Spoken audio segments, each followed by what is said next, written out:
ꯀꯨꯏꯔꯕꯒꯤ ꯇꯨꯡꯗ ꯃꯌꯥꯝꯒꯤ ꯃꯐꯝꯗ ꯁꯣꯔꯠ ꯁ꯭ꯇꯣꯔꯤ ꯑꯃꯈꯛ ꯈꯨꯗꯣꯜ ꯇꯝꯖꯒꯦ꯫ ꯋꯥꯔꯤ ꯑꯁꯤꯕꯨ ꯏꯕꯤꯔꯛꯄ ꯁꯟꯖꯦꯟꯕꯝ ꯚꯥꯔꯇꯤꯌꯥ ꯃꯩꯇꯩ, ꯃꯍꯥꯛ ꯑꯁꯤ ꯍꯥꯎꯔꯣꯡ ꯈꯨꯅꯧꯗꯒꯤꯅꯤ꯫ ꯋꯥꯔꯤ ꯑꯁꯤꯒꯤ ꯃꯃꯤꯡꯅ ꯊꯃꯣꯏꯒꯤ ꯗꯥꯕꯤ꯫ ꯍꯧꯖꯤꯛ ꯋꯥꯔꯤ ꯑꯁꯤ ꯄꯥꯊꯣꯛꯆꯔꯒꯦ, ꯃꯌꯥꯝ ꯄꯨꯟꯅ ꯇꯥꯃꯤꯟꯅꯔꯁꯤ꯫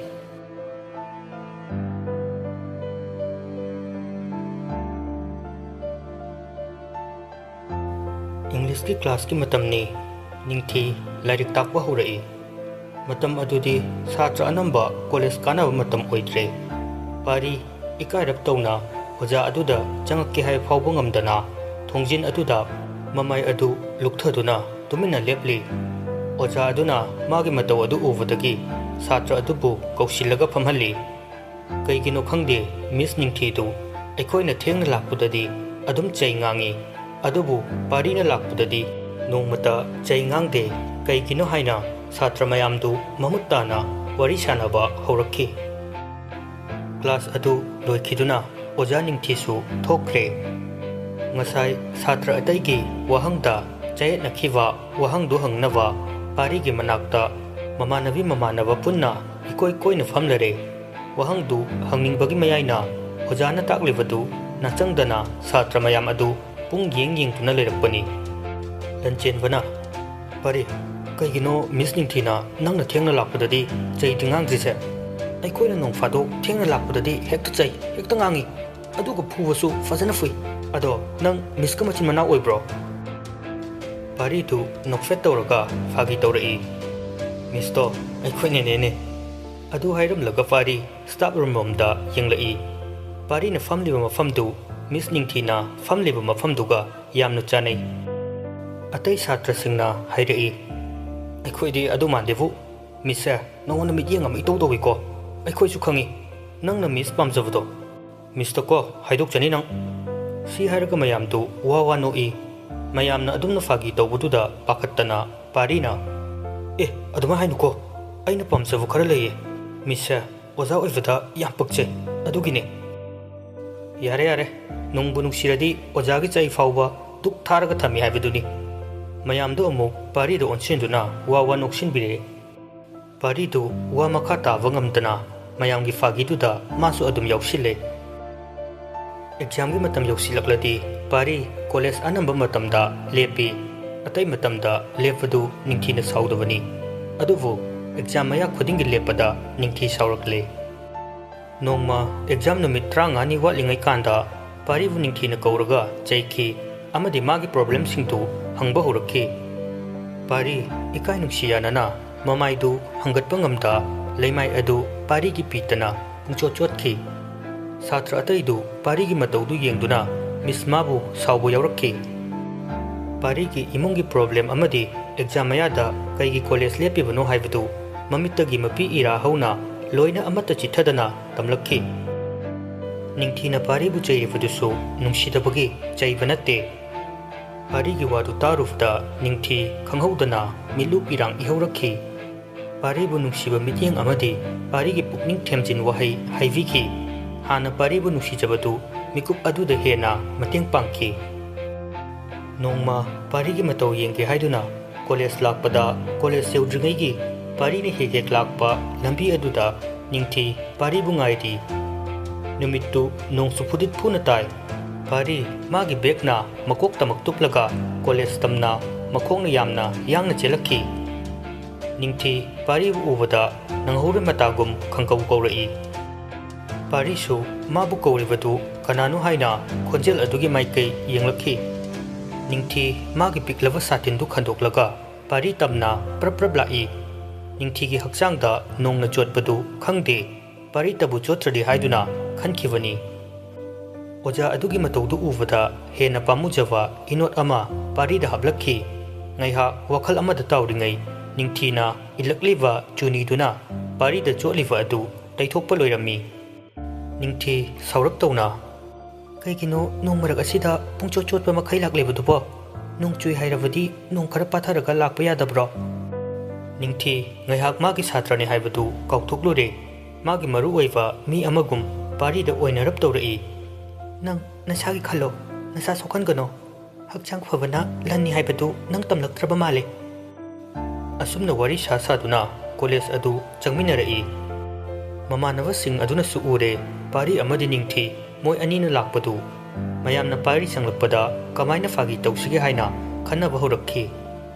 mayamdu mamit choithoktana ketagi rum adu tamna changlakliba pari bu munne yanglai mayamgi pukningdadi apenba amasu phawribani pari mamanaba mayamna mangonda mamit kuptani yengbadu ure manasu khangle oh ngasidi ai jopa taredana ningthi gi class su laifnina ningthi su ikui kui dabi pari hoigi rum tamna prap lai pari ningthi ikan kanadana rum aduda changminarei mayamna pari da fagi toba horai pari ngasigi nungsidi tanyam chaiye pari du nokfetamak tawi ningthi su rum aduda changlakle mayam hokatuna ojabu thogalon bevar utli ningthi nong cholubagi masamdu thadoklaga haife lairik tu tapna takpa horai nongna cholurava amuba samlangi marumda ngangtak towi khajaida momon minok tamlaga lairik takpadu pari di lairik tava kauthokuna ojagi fajabadu oina magi notebook tuda mami tari pari de natana atai atopa satra singsu pari amadi oja ningthi gi matawdu uvada tak level lairik adu karimata changlamde pari de natana mamanava kayasu pari amadi oja ningthi gi oinaba manba matawdu makhoi gi notebook ta mami tari bani nungsibagi inot adu numit adu gi nongjuna henna mating pangbu oina thokli numitu yamna sunungsi amadi pari amadi ningthi gi matawdu uvada college adu da leiriba mipum khuding gi thamoida asengba nungsiba amagi thongi puron hanglakli aduk thamoi nungonba matawdu matungda amuk lakani haifa ngambrana khoi college ki timing adu loikre pari yum tamna halakli nahan makhaidi yum yongnaba lakpada awaba ama oivani adubu numit adumadi yum yopo khanghaude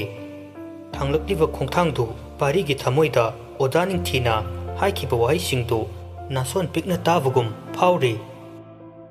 college adudagi thorakliba mipum khodimak pari ningthi moi ani gi wari tana pukni nili ningthi gi pukningda chap yungna leple pari gi angamba mateng pangge haina numit aduda tawjakhiba mantikna ba yadraba seva adu ningthi punsigi oina tawba pamki semester exam su loikifagi suti matamni ningthi pukningdati nungaijade college sang naina kaba ngamjadrabasu pari uroi khanbana nungaifam khangde nupi oibige leikingdi ikai thiganbini adu ikai vukhara mana tungoinaramlaga nungsiba mabu thiba hurakhi nongma ningthi pari bu puraga loktak pat ki fajava yenghanki adugi tanja lauraga ningthi pari bu na koina ba maongda thamoi gi wa hangba hurai taningna hangba ningthi ki pau khumpi dringai pari amukta yengtriba mityeng momon nokli pachinba pamuna yengjariba adu pumba ningthi ki thauna manghan biribra natraga thauna hablibra masasu chamam nakhi taning liba paukhum adugi ona taina wangakta pari gi machindagi takhi ningthi pari gi paukhum du tawada masara thauna amata tholakhidre mamita uriwa pari gi saktam masing marang amagum leblari mikup amada pamuna yengchaba pari gi saktam adu khanghaudana horakhiba mitlugi pirang aduna pari gi saktambu masing marang oina uhanbiri thamoida yeikhiba pari gi paukhumna masa pumba nikpadawna tawrakhi ningthi machindagi wa kangthokki hotnarubani adubu thamoida yeikhiba paukhum aduna ningthi wa kangthokpadi ngamda paribu migi oikhini matagum chena konsinduna makhon thokna tingthaki nupi oibi aina asuk yamna ingit piro hauba migi thamoigi maron khangsinadriba karikino ai nangbu nungsiye matau adu nupi oibi singi oinarap tawba kapchetpa matau aduni pari suning thibu nungsidaba natte matam sigi ichelda pari ichelgi mayokta hi honba ama oivada matik chade khanjabagini ningthina piriva ingit adu khangsinada leikivani ojabu themlai ojana aibu nungsibiba aigidi laibak fabani adubu aigi matik chadeda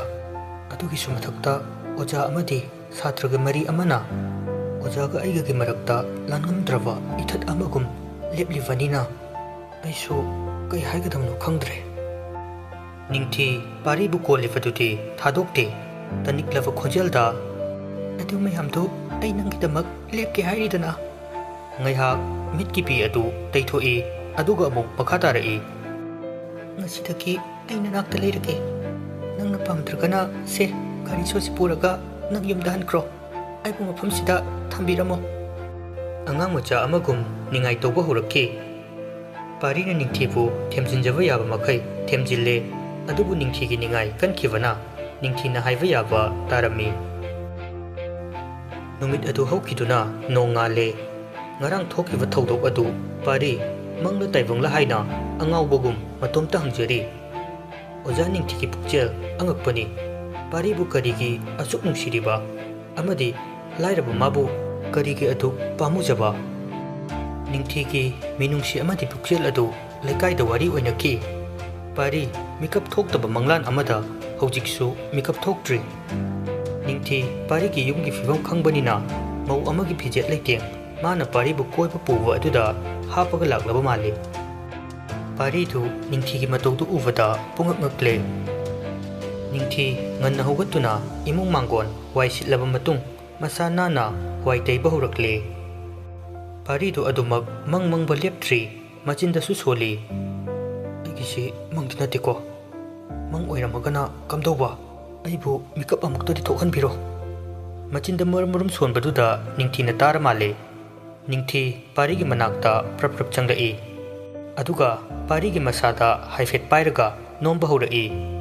ho mangmang baloidriba nangna mangi bamangdu kuibankre mikap thoklo karam kan phau mangki ke haibano parina nangse aibu hek takpiramba oja ningthi duni ko ningthi du yamngakna haima nupa singawredana mani nangbu takpiramba oja ningthi ne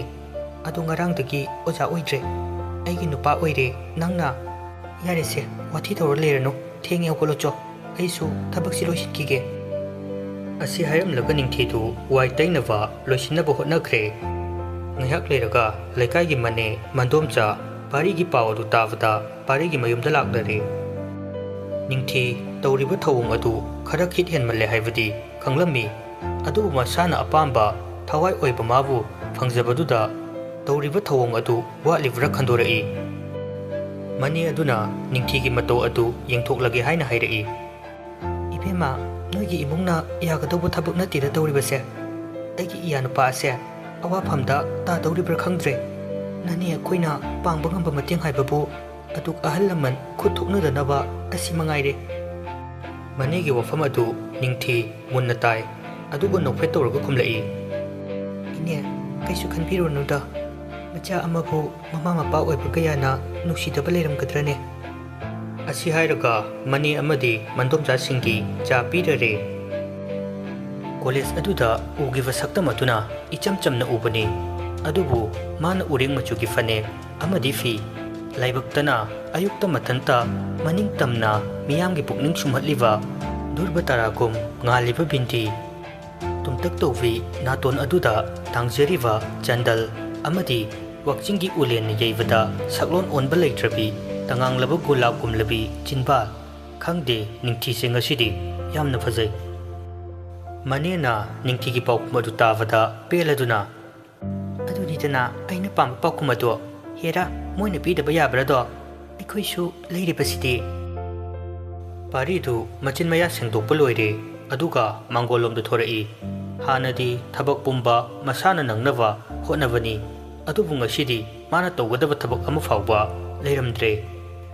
masada hainadaba ama fawbagum mangonda tapna famdarai mani hoisu laikai ge ahan khara paw haidoknaba kawruge haiduna hugalai ningthi nanghoroi matagum mani hoibu khami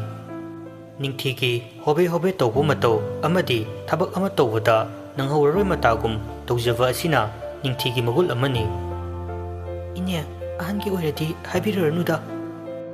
ningthi gi wahai duda tariba pumba ingangaklammi wahai aduna wahang kaya ama thokhalli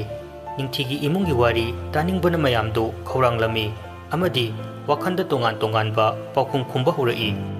ꯅꯤꯡꯊꯤ ꯏꯃꯨꯡꯒꯤ ꯃꯤꯒ ꯁꯥꯎꯅꯕ ꯂꯩꯕ꯭ꯔꯥ ꯅꯠꯇ꯭ꯔꯒ ꯏꯃꯨꯡꯒꯤ ꯃꯤ ꯑꯃꯠꯇ ꯂꯩꯇ꯭ꯔꯕ꯭ꯔꯥ? ꯇꯁꯦꯡꯕꯗꯤ ꯅꯤꯡꯊꯤ ꯄꯥꯔꯤꯒ ꯄꯨꯟꯁꯤ ꯋꯥꯔꯤ ꯃꯥꯟꯅꯕ ꯀꯌꯥ ꯃꯔꯨꯝ ꯂꯩꯔꯤꯕꯅꯤ꯫ ꯃꯅꯦꯅ ꯏꯕꯦꯝꯃ ꯅꯈꯣꯏꯒꯤ ꯏꯃꯨꯡꯒꯤ ꯋꯥꯔꯤꯁꯦ ꯅꯅꯦ ꯑꯩꯈꯣꯏꯗ ꯐꯖꯅ ꯑꯃꯨꯛꯇ ꯂꯤꯌꯨ, ꯑꯃꯗꯤ ꯅꯪꯒꯤ ꯂꯩꯐꯝ ꯌꯨꯝꯅꯥꯛ ꯑꯃꯗꯤ ꯑꯍꯟꯁꯤꯡꯒꯤ ꯃꯃꯤꯡ ꯀꯔꯤ ꯀꯧꯕꯒꯦ ꯍꯥꯏꯕꯗꯣ ꯁꯦꯡꯅ ꯑꯃꯨꯛꯇ ꯍꯥꯏꯌꯨꯁꯦ꯫ ꯅꯤꯡꯊꯤ ꯃꯃꯤꯠꯇ ꯃꯤꯠꯂꯨ ꯄꯤꯔꯥꯡ ꯈꯔ ꯏꯍꯧꯔꯛꯏ, ꯅꯤꯛꯂꯞ ꯇꯧꯕ ꯈꯣꯟꯖꯦꯜꯗ ꯈꯨꯝꯂꯛꯏ꯫ ꯏꯅꯦ, ꯑꯩꯒꯤ ꯌꯨꯝ ꯑꯁꯦꯡꯕꯗꯤ ꯂꯝ ꯌꯥꯝ ꯂꯥꯞꯄꯦ꯫ ꯏꯅꯦ ꯍꯣꯏꯁꯨ ꯇꯥꯔꯝꯕꯗꯤ ꯌꯥꯏ꯫ ꯂꯝꯒꯤ ꯃꯃꯤꯡꯕꯨꯗꯤ ꯇꯦꯛꯅꯧꯄꯜ ꯀꯧꯋꯦ꯫ ꯑꯗꯨꯕꯨ ꯑꯩ ꯃꯐꯝꯗꯨꯗ ꯂꯩꯕ ꯍꯩꯅꯔꯛꯇꯕꯗꯒꯤ ꯍꯧꯖꯤꯛ ꯑꯩꯅ ꯂꯩꯔꯤꯕ ꯃꯐꯝ ꯑꯁꯦ ꯀ꯭ꯋꯥꯀꯩꯊꯦꯜꯒꯤ ꯚꯔꯥꯗ ꯂꯩꯕꯅꯤ꯫ ꯀꯨꯏꯔꯦ, ꯆꯍꯤ 8ꯃꯨꯛ ꯁꯨꯔꯛꯂꯦ ꯃꯐꯝꯗꯨꯗ ꯂꯩꯔꯛꯄ꯫ ꯋꯥ ꯃꯈꯥ ꯇꯥꯕ ꯅꯪꯗ꯭ꯔꯤꯉꯩ ꯃꯅꯦꯅ ꯏꯕꯦꯝꯃ ꯏꯃꯥ ꯄꯥꯕ ꯍꯣꯏꯗꯤ ꯂꯩꯇ꯭ꯔꯕ꯭ꯔꯥ? ꯂꯩꯇ꯭ꯔꯒꯁꯨ ꯅꯣꯏꯒꯤ ꯁꯥꯒꯩꯒꯤ ꯃꯤ ꯑꯃꯗ ꯄꯥꯎ ꯍꯦꯛꯇ ꯄꯤꯕꯅ ꯆꯨꯝꯒꯅꯤ ꯈꯜꯂꯤ꯫ ꯅꯤꯡꯊꯤꯅ ꯂꯩꯇ꯭ꯔꯦ ꯏꯅꯦ꯫ ꯑꯩꯅ ꯏꯃꯥ ꯄꯥꯕ ꯂꯩꯇ꯭ꯔꯕꯁꯨ ꯃꯐꯝ ꯑꯗꯨꯗ ꯂꯩꯕ ꯌꯥꯕꯅꯤ꯫ ꯑꯗꯨꯕꯨ ꯑꯩꯒꯤ ꯀꯀꯥꯗꯣ ꯌꯥꯝꯅ ꯐꯠꯇꯦ, ꯌꯨꯁꯨ ꯌꯥꯝꯅ ꯊꯛꯑꯦ꯫ ꯏꯟꯗꯣꯝꯆꯥꯅꯗꯤ ꯑꯩꯕꯨ ꯂꯨꯅ ꯇꯧꯕꯤ꯫ ꯃꯣꯏꯗꯣ ꯃꯆꯥꯅꯨꯄꯥ ꯌꯥꯎꯗꯦ, ꯅꯨꯄꯤ 3 ꯄꯣꯛꯏ꯫ ꯀꯀꯥꯅ ꯌꯨ ꯉꯥꯎꯕ ꯍꯧꯔꯛꯂꯤꯕꯗꯨꯁꯨ ꯁꯥꯒꯩꯗ ꯅꯨꯄꯥ ꯑꯃꯠꯇ ꯌꯥꯎꯗꯕꯗꯒꯤ ꯀꯀꯥꯗꯣ ꯇꯞꯅ ꯇꯞꯅ ꯌꯨꯗ ꯏꯔꯥꯛꯅꯕ ꯍꯧꯔꯛꯈꯤ꯫ ꯑꯩꯅ ꯀꯀꯥꯗ ꯕꯕꯥꯅ ꯊꯝꯕꯤꯔꯕ ꯂꯝ ꯄꯨꯝꯕ ꯁꯤꯟꯅꯔꯝꯂꯒ ꯑꯩ ꯃꯐꯝꯁꯤꯗ ꯂꯩꯔꯛꯈꯤꯕꯅꯦ꯫ ꯃꯅꯦꯅ ꯏꯃꯥ ꯕꯕꯥ ꯂꯩꯇꯕꯗꯤ ꯀꯌꯥꯝ ꯀꯨꯏꯔꯕꯒꯦ? ꯅꯤꯡꯊꯤ ꯇꯞꯅ ꯃꯈꯥ ꯇꯥꯔꯛꯏ꯫ ꯑꯩꯅ ꯀ꯭ꯂꯥꯁ 7 ꯀꯥꯔꯛꯄ ꯑꯗꯨꯋꯥꯏꯗ ꯂꯩꯈꯤꯗ꯭ꯔꯦ꯫ ꯃꯃꯥꯒ ꯕꯕꯥꯒ ꯄꯨꯂꯞ ꯕꯣꯝ ꯕ꯭ꯂꯥꯁꯇ ꯂꯩꯈꯤꯗꯕꯅꯦ꯫ ꯀꯀꯥꯅ ꯑꯩꯕꯨ ꯒ꯭ꯔꯦꯖꯨꯑꯦꯁꯟ ꯐꯥꯎꯕ ꯇꯝꯍꯟꯕꯤꯔꯦ꯫ ꯑꯩꯅ ꯒ꯭ꯔꯦꯖꯨꯑꯦꯁꯟ ꯐꯥꯎꯕ ꯇꯝꯂꯛꯄ ꯑꯗꯨꯋꯥꯏꯗ ꯀꯀꯥꯗꯣ ꯌꯨꯗ ꯂꯥꯏꯆꯨꯕ ꯍꯧꯈ꯭ꯔꯦ꯫ ꯑꯩꯕꯨ ꯃꯆꯥꯒꯨꯝꯅ ꯑꯋꯥꯠꯄ ꯑꯃꯠꯇ ꯂꯩꯇꯅ ꯒ꯭ꯔꯦꯖꯨꯑꯦꯁꯟ ꯐꯥꯎꯕ ꯇꯝꯍꯟꯕꯤꯔꯛꯄꯒꯤ ꯈꯤꯇꯪꯗ ꯑꯣꯏꯔꯕꯁꯨ ꯃꯇꯦꯡ ꯑꯣꯏꯅꯕ ꯍꯥꯏꯗꯨꯅ ꯕꯕꯥꯅ ꯊꯝꯕꯤꯔꯝꯕ ꯂꯝ ꯄꯨꯝꯕ ꯀꯀꯥꯗ ꯄꯤꯔꯝꯂꯒ ꯑꯩ ꯏꯁꯥꯅ ꯑꯉꯥꯡ ꯇꯨꯏꯁꯟ ꯇꯧꯔꯒ MA ꯂꯣꯏꯁꯤꯟꯖꯗꯨꯅ ꯂꯥꯏꯔꯤꯛ ꯃꯈꯥ ꯇꯝꯊꯗꯨꯅ ꯑꯣꯖꯥ ꯃꯆꯥ ꯑꯃ ꯑꯣꯏꯔꯤꯕ ꯑꯁꯤꯅꯤ꯫ ꯂꯩꯀꯥꯏꯒꯤ ꯑꯍꯜꯁꯤꯡꯗꯨ ꯅꯤꯡꯊꯤꯒꯤ ꯋꯥꯔꯤꯗꯨ ꯃꯨꯟꯅ ꯇꯥꯔꯤ꯫ ꯉꯥꯏꯍꯥꯛ ꯃꯨꯟꯅ ꯈꯜꯂꯕ ꯃꯇꯨꯡꯗ ꯃꯈꯣꯏ ꯃꯁꯦꯟ ꯌꯦꯡꯅꯗꯨꯅ ꯏꯪꯒꯤꯠ ꯄꯤꯅꯈ꯭ꯔꯦ꯫ ꯄꯤꯔꯤꯕ ꯏꯪꯒꯤꯠ ꯑꯗꯨ ꯃꯅꯦ ꯑꯃꯗꯤ ꯄꯥꯔꯤ ꯐꯥꯎꯕ ꯀꯔꯤꯅꯣ ꯍꯥꯏꯕ ꯈꯪꯗꯦ꯫ ꯃꯅꯦꯅ ꯃꯤꯑꯣꯏꯕ ꯍꯥꯏꯕ ꯑꯁꯦ ꯁꯤꯒꯗꯕ ꯉꯥꯛꯇꯅꯤ꯫ ꯑꯍꯥꯟ ꯑꯀꯣꯟ ꯍꯥꯏꯕ ꯄꯜ ꯑꯁꯤꯅ ꯃꯤꯑꯣꯏꯕꯕꯨ ꯊꯠꯇꯨꯅ ꯊꯝꯂꯤꯕꯅꯤ꯫ ꯅꯅꯦ ꯑꯩꯈꯣꯏ ꯑꯁꯨꯛ ꯃꯌꯥꯝ ꯂꯩꯔꯤꯕꯁꯤꯗꯤ ꯀꯩꯁꯨ ꯈꯟꯒꯅꯨꯁꯦ꯫ ꯑꯩꯈꯣꯏꯅ ꯐꯅꯕ ꯂꯣꯏꯅ ꯁꯤꯟꯒꯅꯤ꯫ ꯄꯨꯛꯅꯤꯡ ꯅꯨꯡꯁꯤꯕꯗꯣ ꯐꯔꯣꯁꯦ꯫ ꯄꯥꯔꯤ, ꯅꯪꯁꯨ ꯃꯨꯟꯅ ꯇꯥꯎ꯫ ꯍꯧꯖꯤꯛ ꯑꯣꯏꯔꯤꯕ ꯐꯤꯕꯝꯁꯤꯗ ꯋꯥ ꯑꯅꯤ ꯁꯨꯅ ꯉꯥꯡꯅꯕꯒꯤ ꯃꯊꯧ ꯇꯥꯗ꯭ꯔꯦ꯫ ꯅꯅꯦꯒꯤ ꯋꯥꯗꯤ ꯉꯁꯤꯃꯛ ꯅꯣꯏ ꯑꯅꯤꯕꯨ ꯑꯩꯈꯣꯏꯅ ꯂꯨꯍꯣꯡꯕꯤꯔꯒꯦ꯫ ꯄꯥꯔꯤꯗꯤ ꯂꯨꯍꯣꯡꯕ ꯄꯜꯂꯛꯄꯗꯒꯤ ꯃꯃꯤꯠꯇ ꯎꯔꯤꯕꯁꯤ ꯑꯇꯩ ꯑꯃꯠꯇ ꯎꯗꯦ꯫ ꯃꯗꯨꯗ ꯆꯪꯒꯗꯕ ꯄꯩꯁꯥ ꯑꯃꯗꯤ ꯃꯤꯔꯣꯜ ꯂꯩꯇꯕꯒꯤ ꯑꯋꯥꯕꯗꯨ ꯍꯥꯟꯅ ꯎꯔꯛꯏ꯫ ꯃꯆꯤꯟꯗꯗꯤ ꯍꯣꯏꯗꯃꯛ ꯍꯥꯏ, ꯑꯗꯨꯒ ꯄꯥꯔꯤꯗꯤ ꯃꯃꯥꯏ ꯑꯗꯨ ꯂꯨꯞꯊꯈꯤꯕꯗꯒꯤ ꯍꯪꯒꯠꯂꯛꯈꯤꯗ꯭ꯔꯦ꯫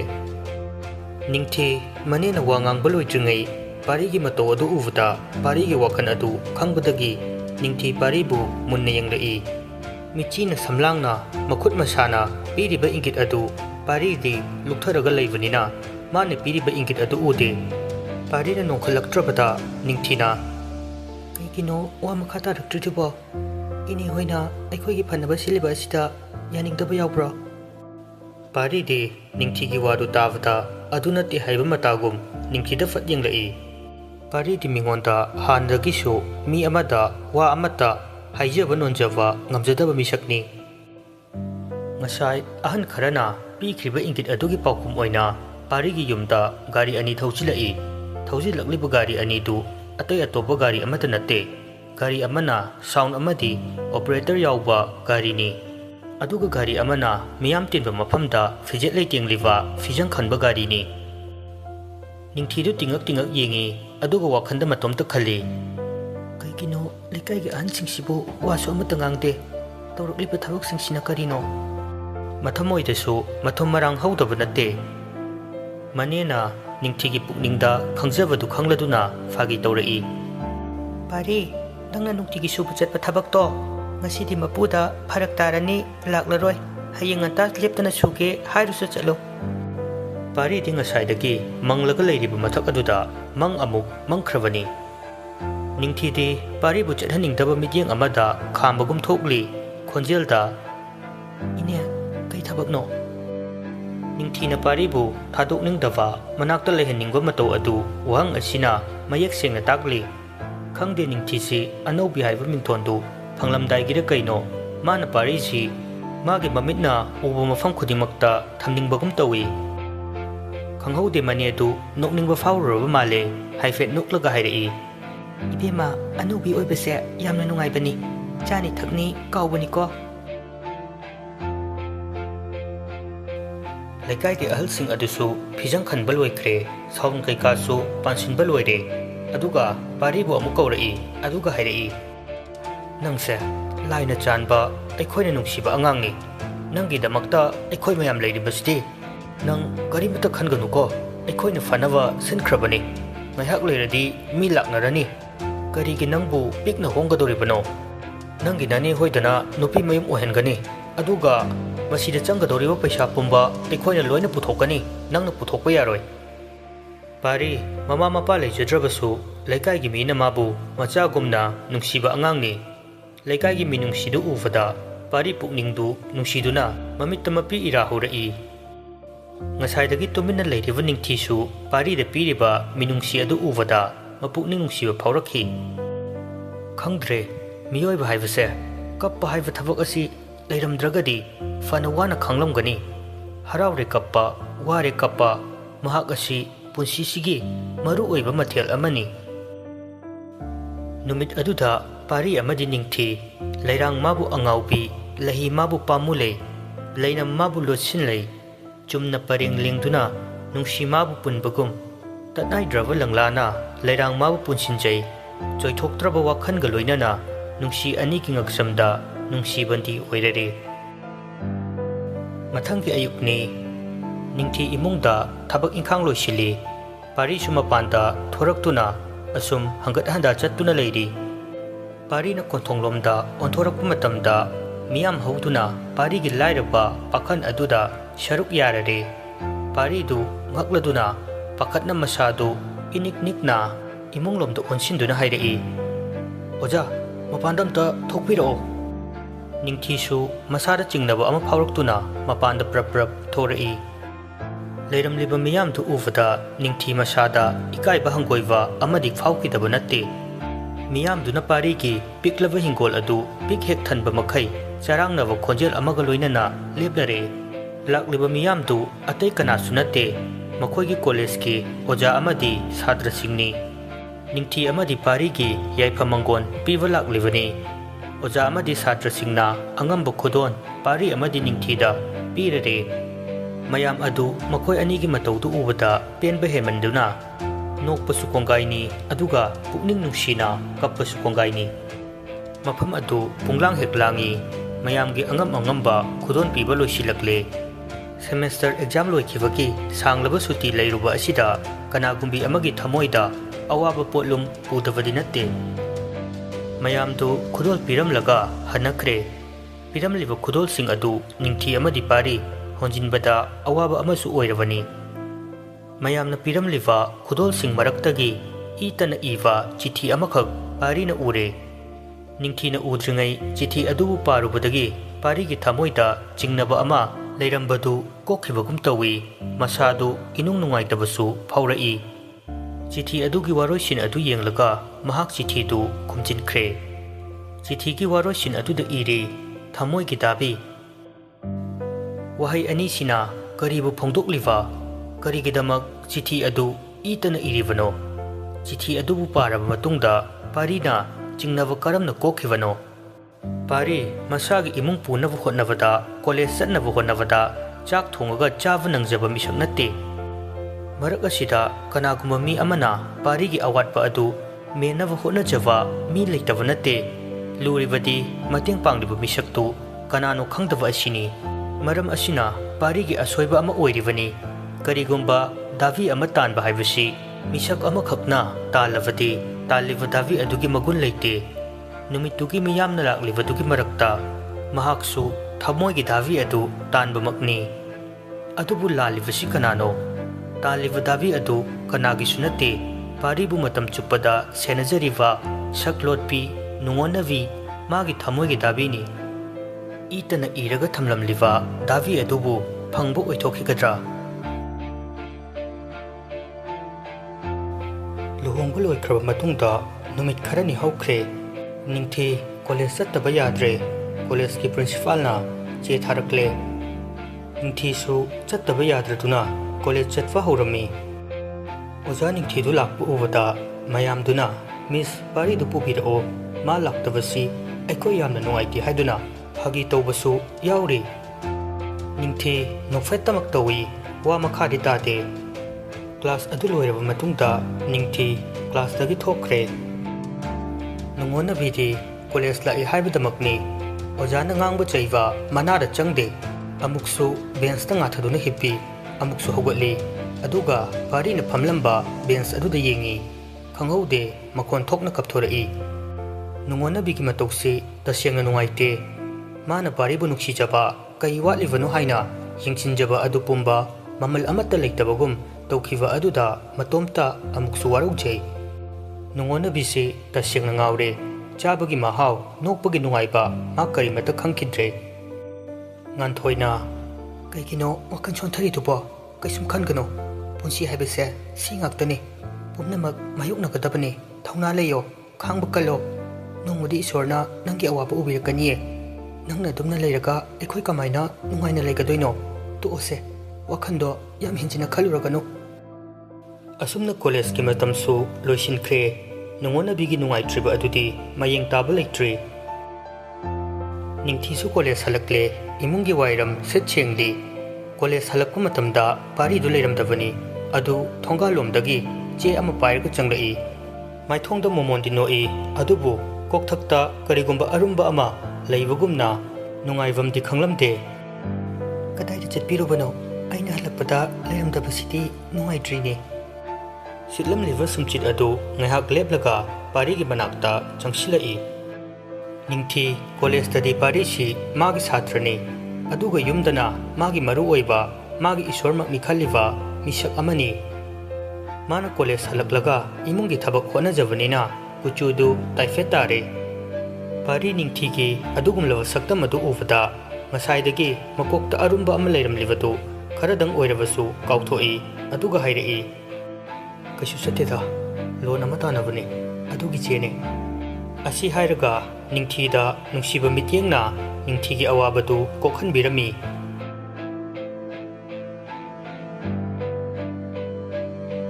ꯅꯨꯃꯤꯗꯥꯡꯒꯤ ꯃꯇꯝ ꯑꯣꯏꯔꯛꯂꯦ꯫ ꯆꯥꯛ ꯏꯁꯤꯡ ꯂꯥꯡꯅꯕ ꯍꯣꯠꯅꯈ꯭ꯔꯦ꯫ ꯄꯥꯔꯤꯁꯨ ꯃꯇꯦꯡ ꯄꯥꯡꯂꯤ, ꯑꯗꯨꯒ ꯆꯥꯛ ꯑꯗꯨ ꯆꯥꯃꯤꯟꯅꯔꯦ꯫ ꯅꯤꯡꯊꯤꯅ "ꯅꯪꯒꯤ ꯅꯃꯥꯟꯅꯕ ꯂꯟꯆꯦꯟꯕ ꯍꯣꯏꯅ ꯅꯪꯕꯨ ꯀꯣꯂꯦꯖ ꯄꯨꯔꯛꯎ ꯍꯥꯏꯔꯛꯄꯅꯤ ꯉꯁꯤ"꯫ ꯄꯥꯔꯤꯅ "ꯑꯣ, ꯑꯩꯈꯣꯏ ꯑꯅꯤꯒꯤ ꯃꯑꯣꯡꯁꯤꯗ ꯃꯣꯏꯗꯤ ꯂꯛꯅꯕ ꯅꯨꯡꯉꯥꯏꯔꯕꯅꯦ꯫ ꯅꯪꯕꯨ ꯑꯩꯅ ꯒꯥꯔꯤ ꯊꯧꯔꯒ ꯇꯣꯡꯕ ꯉꯝꯖꯒꯗ꯭ꯔꯅꯦ"꯫ "ꯎꯄꯥꯏꯗꯤ ꯂꯩꯇꯦ, ꯇꯣꯡꯕ ꯇꯥꯔꯦꯗꯅ꯫ ꯃꯥꯁꯇꯔꯁꯤꯁꯨ ꯂꯣꯏꯒꯗꯕ ꯁꯦꯃꯤꯁꯇꯔ ꯑꯃꯇ ꯉꯥꯏꯔꯦ, ꯁꯥꯇ꯭ꯔꯁꯤꯡꯅꯁꯨ ꯂꯣꯏꯅ ꯈꯪꯂꯕꯁꯤꯗ"꯫ "ꯍꯩꯃꯥ, ꯌꯥꯝ ꯏꯀꯥꯏꯗꯤꯌꯦ"꯫ ꯄꯥꯔꯤꯗꯨ ꯆꯥꯛ ꯆꯥꯕ ꯂꯣꯏꯔꯕ ꯃꯇꯨꯡꯗ ꯃꯥꯒꯤ ꯃꯜꯂꯕ ꯇꯦꯕꯜ ꯑꯗꯨꯒꯤ ꯃꯅꯥꯛꯇ ꯆꯪꯈ꯭ꯔꯦ꯫ ꯅꯤꯡꯊꯤꯁꯨ ꯀꯣꯟ ꯂꯨꯈꯥꯛꯁꯤꯡꯗꯨ ꯂꯣꯏꯁꯤꯜꯂꯦ, ꯑꯗꯨꯒ ꯄꯣꯊꯥꯅꯕ ꯁꯦꯝ ꯁꯥꯕ ꯍꯧꯈ꯭ꯔꯦ꯫ ꯄꯥꯔꯤꯒꯤ ꯇꯦꯕꯜ ꯑꯗꯨꯗ ꯂꯩꯔꯤꯕ ꯑꯆꯧ ꯃꯆꯥ ꯅꯥꯏꯗ꯭ꯔꯕ ꯅꯣꯠꯕꯨꯛ ꯑꯃꯗꯤ ꯉꯁꯥꯏ ꯄꯨꯔꯛꯂꯤꯕ ꯆꯦ ꯑꯗꯨ ꯇꯦꯕꯜꯗ ꯊꯝꯂꯒ ꯇꯨꯃꯤꯟꯅ ꯋꯥꯈꯜ ꯑꯃꯗ ꯇꯥꯎꯕꯒꯨꯝ ꯇꯧꯔꯤ꯫ ꯃꯆꯤꯟꯗꯁꯨ ꯃꯨꯔꯨꯝ ꯃꯨꯔꯨꯝ ꯁꯣꯜꯂꯤ, ꯃꯈꯨꯠꯇꯅ ꯆꯦ ꯀꯂꯝ ꯄꯥꯏ, ꯀꯔꯤꯒꯨꯝꯕ ꯑꯃ ꯏꯕꯒꯨꯝ ꯇꯧꯔꯤ꯫ ꯅꯤꯡꯊꯤ ꯄꯥꯔꯤꯒꯤ ꯃꯅꯥꯛꯇ ꯇꯞꯅ ꯆꯪꯂꯛꯏ, ꯑꯗꯨꯒ ꯉꯁꯥꯏ ꯃꯥꯅ ꯄꯨꯔꯛꯂꯤꯕ ꯆꯦ ꯑꯗꯨ ꯀꯩꯅꯣ ꯍꯥꯏꯗꯨꯅ ꯌꯦꯡꯂꯝꯃꯤ꯫ ꯊꯃꯣꯏꯗ ꯑꯄꯦꯟꯕ ꯑꯃ ꯐꯥꯎꯕꯒꯨꯝ ꯈꯪꯍꯥꯏ ꯍꯥꯏꯗꯣꯔꯛꯏ, "ꯑꯌꯥ, ꯁꯤꯕꯨ ꯅꯪꯒꯤ ꯑꯁꯦꯡꯕ ꯂꯣꯟ ꯑꯦꯃꯥꯎꯟꯠꯂꯣ"꯫ ꯆꯦ ꯑꯗꯨꯗ ꯊꯥꯔꯤ, 5 crore from SBI for the purpose of agriculture and animal husbandry"꯫ "ꯅꯪꯒꯤꯁꯤ ꯀꯔꯝꯅ ꯂꯧꯊꯔꯤꯕꯅꯣ? ꯑꯩ ꯌꯥꯝ ꯈꯪꯅꯤꯡꯉꯤ, ꯑꯃꯨꯛꯇ ꯍꯥꯏꯕꯤꯌꯣ"꯫ ꯄꯥꯔꯤꯗꯨ ꯅꯣꯛꯐꯦꯠ ꯇꯧꯔꯒ ꯅꯤꯡꯊꯤꯕꯨ ꯌꯦꯡꯖꯩ, ꯑꯗꯨꯒ ꯍꯥꯏꯔꯛꯏ, "ꯑꯩꯅ ꯃꯤꯒꯤꯗ ꯊꯕꯛ ꯁꯨꯕ ꯆꯠꯂꯦ ꯍꯥꯏꯕꯗꯣ ꯅꯣꯡꯃꯒꯤ ꯍꯖꯤꯔꯥ ꯄꯤꯕ ꯅꯠꯇꯦ꯫ ꯑꯩꯅ ꯁꯨꯔꯤꯕ ꯊꯕꯛꯀꯤ ꯃꯄꯨꯅꯅꯦ ꯑꯩꯒꯤ ꯃꯤꯡꯗ ꯂꯧ ꯁꯪꯉꯝ ꯑꯃ ꯅꯃꯥ ꯑꯣꯟꯕꯤꯔꯦ꯫ ꯀꯨꯏꯗ꯭ꯔꯤ ꯑꯣꯟꯕ, ꯑꯩꯅ ꯀ꯭ꯂꯥꯁ 8 9 ꯀꯥꯔꯛꯄ ꯑꯗꯨꯋꯥꯏꯗꯒꯤꯅꯦ ꯑꯩꯗꯤ ꯃꯥꯒꯤꯗ ꯊꯕꯛ ꯑꯗꯨꯝ ꯁꯨꯔꯛꯂꯦ꯫ ꯑꯗꯨꯒ ꯃꯥꯅ ꯄꯦꯟꯕꯤꯕ꯭ꯔꯥ ꯈꯪꯗꯦ, ꯃꯥꯅ ꯑꯩꯒꯤ ꯃꯤꯡꯗ ꯂꯧ ꯑꯃ ꯃꯅꯥ ꯄꯤꯕꯤꯕꯅꯦ꯫ ꯑꯩꯅ ꯑꯩꯒꯤꯗꯨꯒ ꯃꯥꯒꯤꯗꯨꯒ ꯆꯥꯎꯔꯥꯛꯅ ꯂꯧ ꯁꯪꯉꯝ 19ꯒꯤ ꯖꯒꯥꯗꯣ ꯑꯩꯅ ꯍꯥꯏꯔꯒ ꯍꯟꯗꯛ ꯍꯦꯟꯖꯥꯡ ꯅꯥꯄꯤ ꯊꯥꯈꯤꯕꯅꯦ ꯑꯗꯨꯗ ꯏꯝꯐꯥꯜ ꯋꯦꯁꯀꯤ ꯍꯣꯔꯇꯤꯀꯜꯆꯔ ꯗꯤꯄꯥꯔꯠꯃꯦꯟꯇꯅꯦ ꯑꯩꯒꯤ ꯊꯕꯛ ꯑꯗꯨꯒꯤ ꯂꯣꯟ ꯊꯥꯈꯤꯕꯅꯦ ꯏꯟꯗꯤꯌꯟ ꯒꯣꯚꯔꯟꯃꯦꯟꯠꯅꯅꯦ ꯉꯁꯤ ꯆꯦꯁꯦ ꯄꯤꯔꯛꯑꯦ ꯍꯟꯗꯛꯀꯤ ꯊꯥ ꯑꯁꯤꯗ ꯇꯪꯈꯥꯏ ꯑꯃ ꯂꯧꯔꯣ ꯍꯥꯏꯔꯛꯄꯅꯦ ꯋꯥꯔꯤꯗꯨ ꯇꯥꯔꯨꯕꯗ ꯅꯤꯡꯊꯤ ꯃꯊꯃꯣꯏꯗ ꯄꯥꯔꯤꯕꯨ ꯍꯦꯟꯅ ꯅꯨꯡꯁꯤꯕ ꯍꯦꯟꯒꯠꯂꯛꯈꯤ ꯑꯃꯗꯤ ꯑꯃꯨꯛꯇ ꯌꯦꯡꯗ꯭ꯔꯤꯕ ꯃꯤꯠꯌꯦꯡ ꯑꯃꯒ ꯂꯣꯏꯅꯅ ꯄꯥꯔꯤꯒꯤ ꯅꯥꯀꯣꯡꯗ ꯁꯣꯟꯊꯥꯡꯅꯅ ꯍꯥꯏꯔꯛꯏ ꯄꯣꯊꯥꯅꯕ ꯇꯧꯔꯁꯦ ꯅꯤꯡꯊꯤꯒꯤ ꯉꯁꯤꯒꯤ ꯃꯇꯧꯗꯨ ꯄꯥꯔꯤꯕꯨ ꯌꯥꯝꯅ ꯄꯥꯝꯃꯨꯖꯕ ꯃꯥꯜꯂꯤ ꯄꯥꯔꯤꯅ ꯏꯔꯝꯂꯤꯕ ꯑꯗꯨ ꯄ꯭ꯔꯞ ꯄ꯭ꯔꯞ ꯈꯨꯝꯖꯤꯜꯂꯤ ꯅꯤꯡꯊꯤꯁꯨ ꯍꯥꯏꯐꯦꯠ ꯎꯍꯧꯏ ꯏꯔꯤꯕ ꯑꯗꯨꯒꯤ ꯃꯊꯛꯇ ꯆꯥꯎꯅ ꯏꯔꯤꯕ ꯋꯥꯍꯩ ꯑꯗꯨ ꯅꯨꯃꯤꯠ ꯑꯗꯨ ꯍꯧꯈ꯭ꯔꯦ ꯃꯊꯪꯒꯤ ꯅꯨꯃꯤꯠꯅꯤ ꯅꯤꯡꯊꯤꯗꯨ ꯄꯥꯔꯤꯅ ꯏꯔꯝꯂꯤꯕ ꯋꯥꯔꯤ ꯑꯗꯨ ꯀꯔꯤꯅꯣ ꯍꯥꯏꯅ ꯐꯥꯛꯇꯣꯛꯇꯨꯅ ꯌꯦꯡꯉꯤ ꯑꯗꯨꯗꯁꯨ ꯅꯠꯇꯅ ꯑꯇꯩ ꯑꯆꯧ ꯃꯆꯥ ꯅꯥꯏꯗꯅ ꯊꯝꯂꯤꯕ ꯅꯣꯠꯕꯨꯛꯁꯤꯡ ꯑꯗꯨ ꯂꯣꯏꯅ ꯐꯥꯛꯇꯣꯛꯇꯨꯅ ꯌꯦꯡꯉꯤ ꯅꯤꯡꯊꯤ ꯃꯣꯃꯣꯟ ꯅꯣꯛꯆꯔꯝꯃꯤ ꯑꯃꯨꯛꯁꯨ ꯅꯨꯡꯁꯤꯕ ꯐꯥꯎꯔꯛꯏ ꯄꯥꯔꯤꯅ ꯏꯕ ꯄꯥꯝꯖꯕ ꯑꯁꯤ ꯎꯔꯒ ꯋꯥꯈꯟꯗ ꯄꯥꯔꯤꯕꯨ ꯃꯥꯅ ꯄꯥꯝꯖꯕꯁꯤ ꯃꯅꯤꯡ ꯑꯃꯨꯛꯇꯪꯗꯤ ꯊꯨꯡꯍꯟꯒꯦ ꯍꯥꯏꯅ ꯈꯜꯂꯛꯏ ꯑꯁꯨꯝꯅ ꯃꯊꯪ ꯃꯊꯪ ꯌꯦꯡꯂꯛꯄꯗ ꯏꯇꯅ ꯏꯕ ꯋꯥꯔꯤ ꯃꯇꯦꯛꯁꯨ ꯃꯥꯟꯕ ꯋꯥꯔꯤꯒꯤ ꯋꯥꯔꯣꯏꯁꯤꯟꯅ ꯊꯃꯣꯏꯒꯤ ꯗꯥꯕꯤ ꯍꯥꯏꯅ ꯂꯣꯏꯁꯤꯟꯕ ꯆꯦ ꯑꯃ ꯊꯦꯡꯅꯈꯤ ꯀꯣꯂꯦꯖꯀꯤ ꯃꯇꯝ ꯌꯧꯕ ꯈꯪꯍꯧꯗꯦ ꯅꯤꯡꯊꯤ ꯄꯥꯔꯤꯅ ꯏꯔꯝꯕ ꯋꯥꯔꯤ ꯃꯆꯥ ꯁꯩꯔꯦꯡ ꯑꯃꯗꯤ ꯅꯣꯚꯦꯜꯁꯤꯡꯗꯨ ꯄꯥꯔꯤꯉꯩꯗ ꯀꯣꯂꯦꯖ ꯆꯠꯄ ꯊꯦꯡꯗꯣꯛꯈ꯭ꯔꯦ ꯏꯇꯅ ꯏꯔꯝꯕ ꯋꯥꯔꯤ ꯃꯆꯥ ꯃꯥꯟꯕ ꯑꯗꯨ ꯅꯤꯡꯊꯤ ꯄꯥꯔꯨꯗꯦ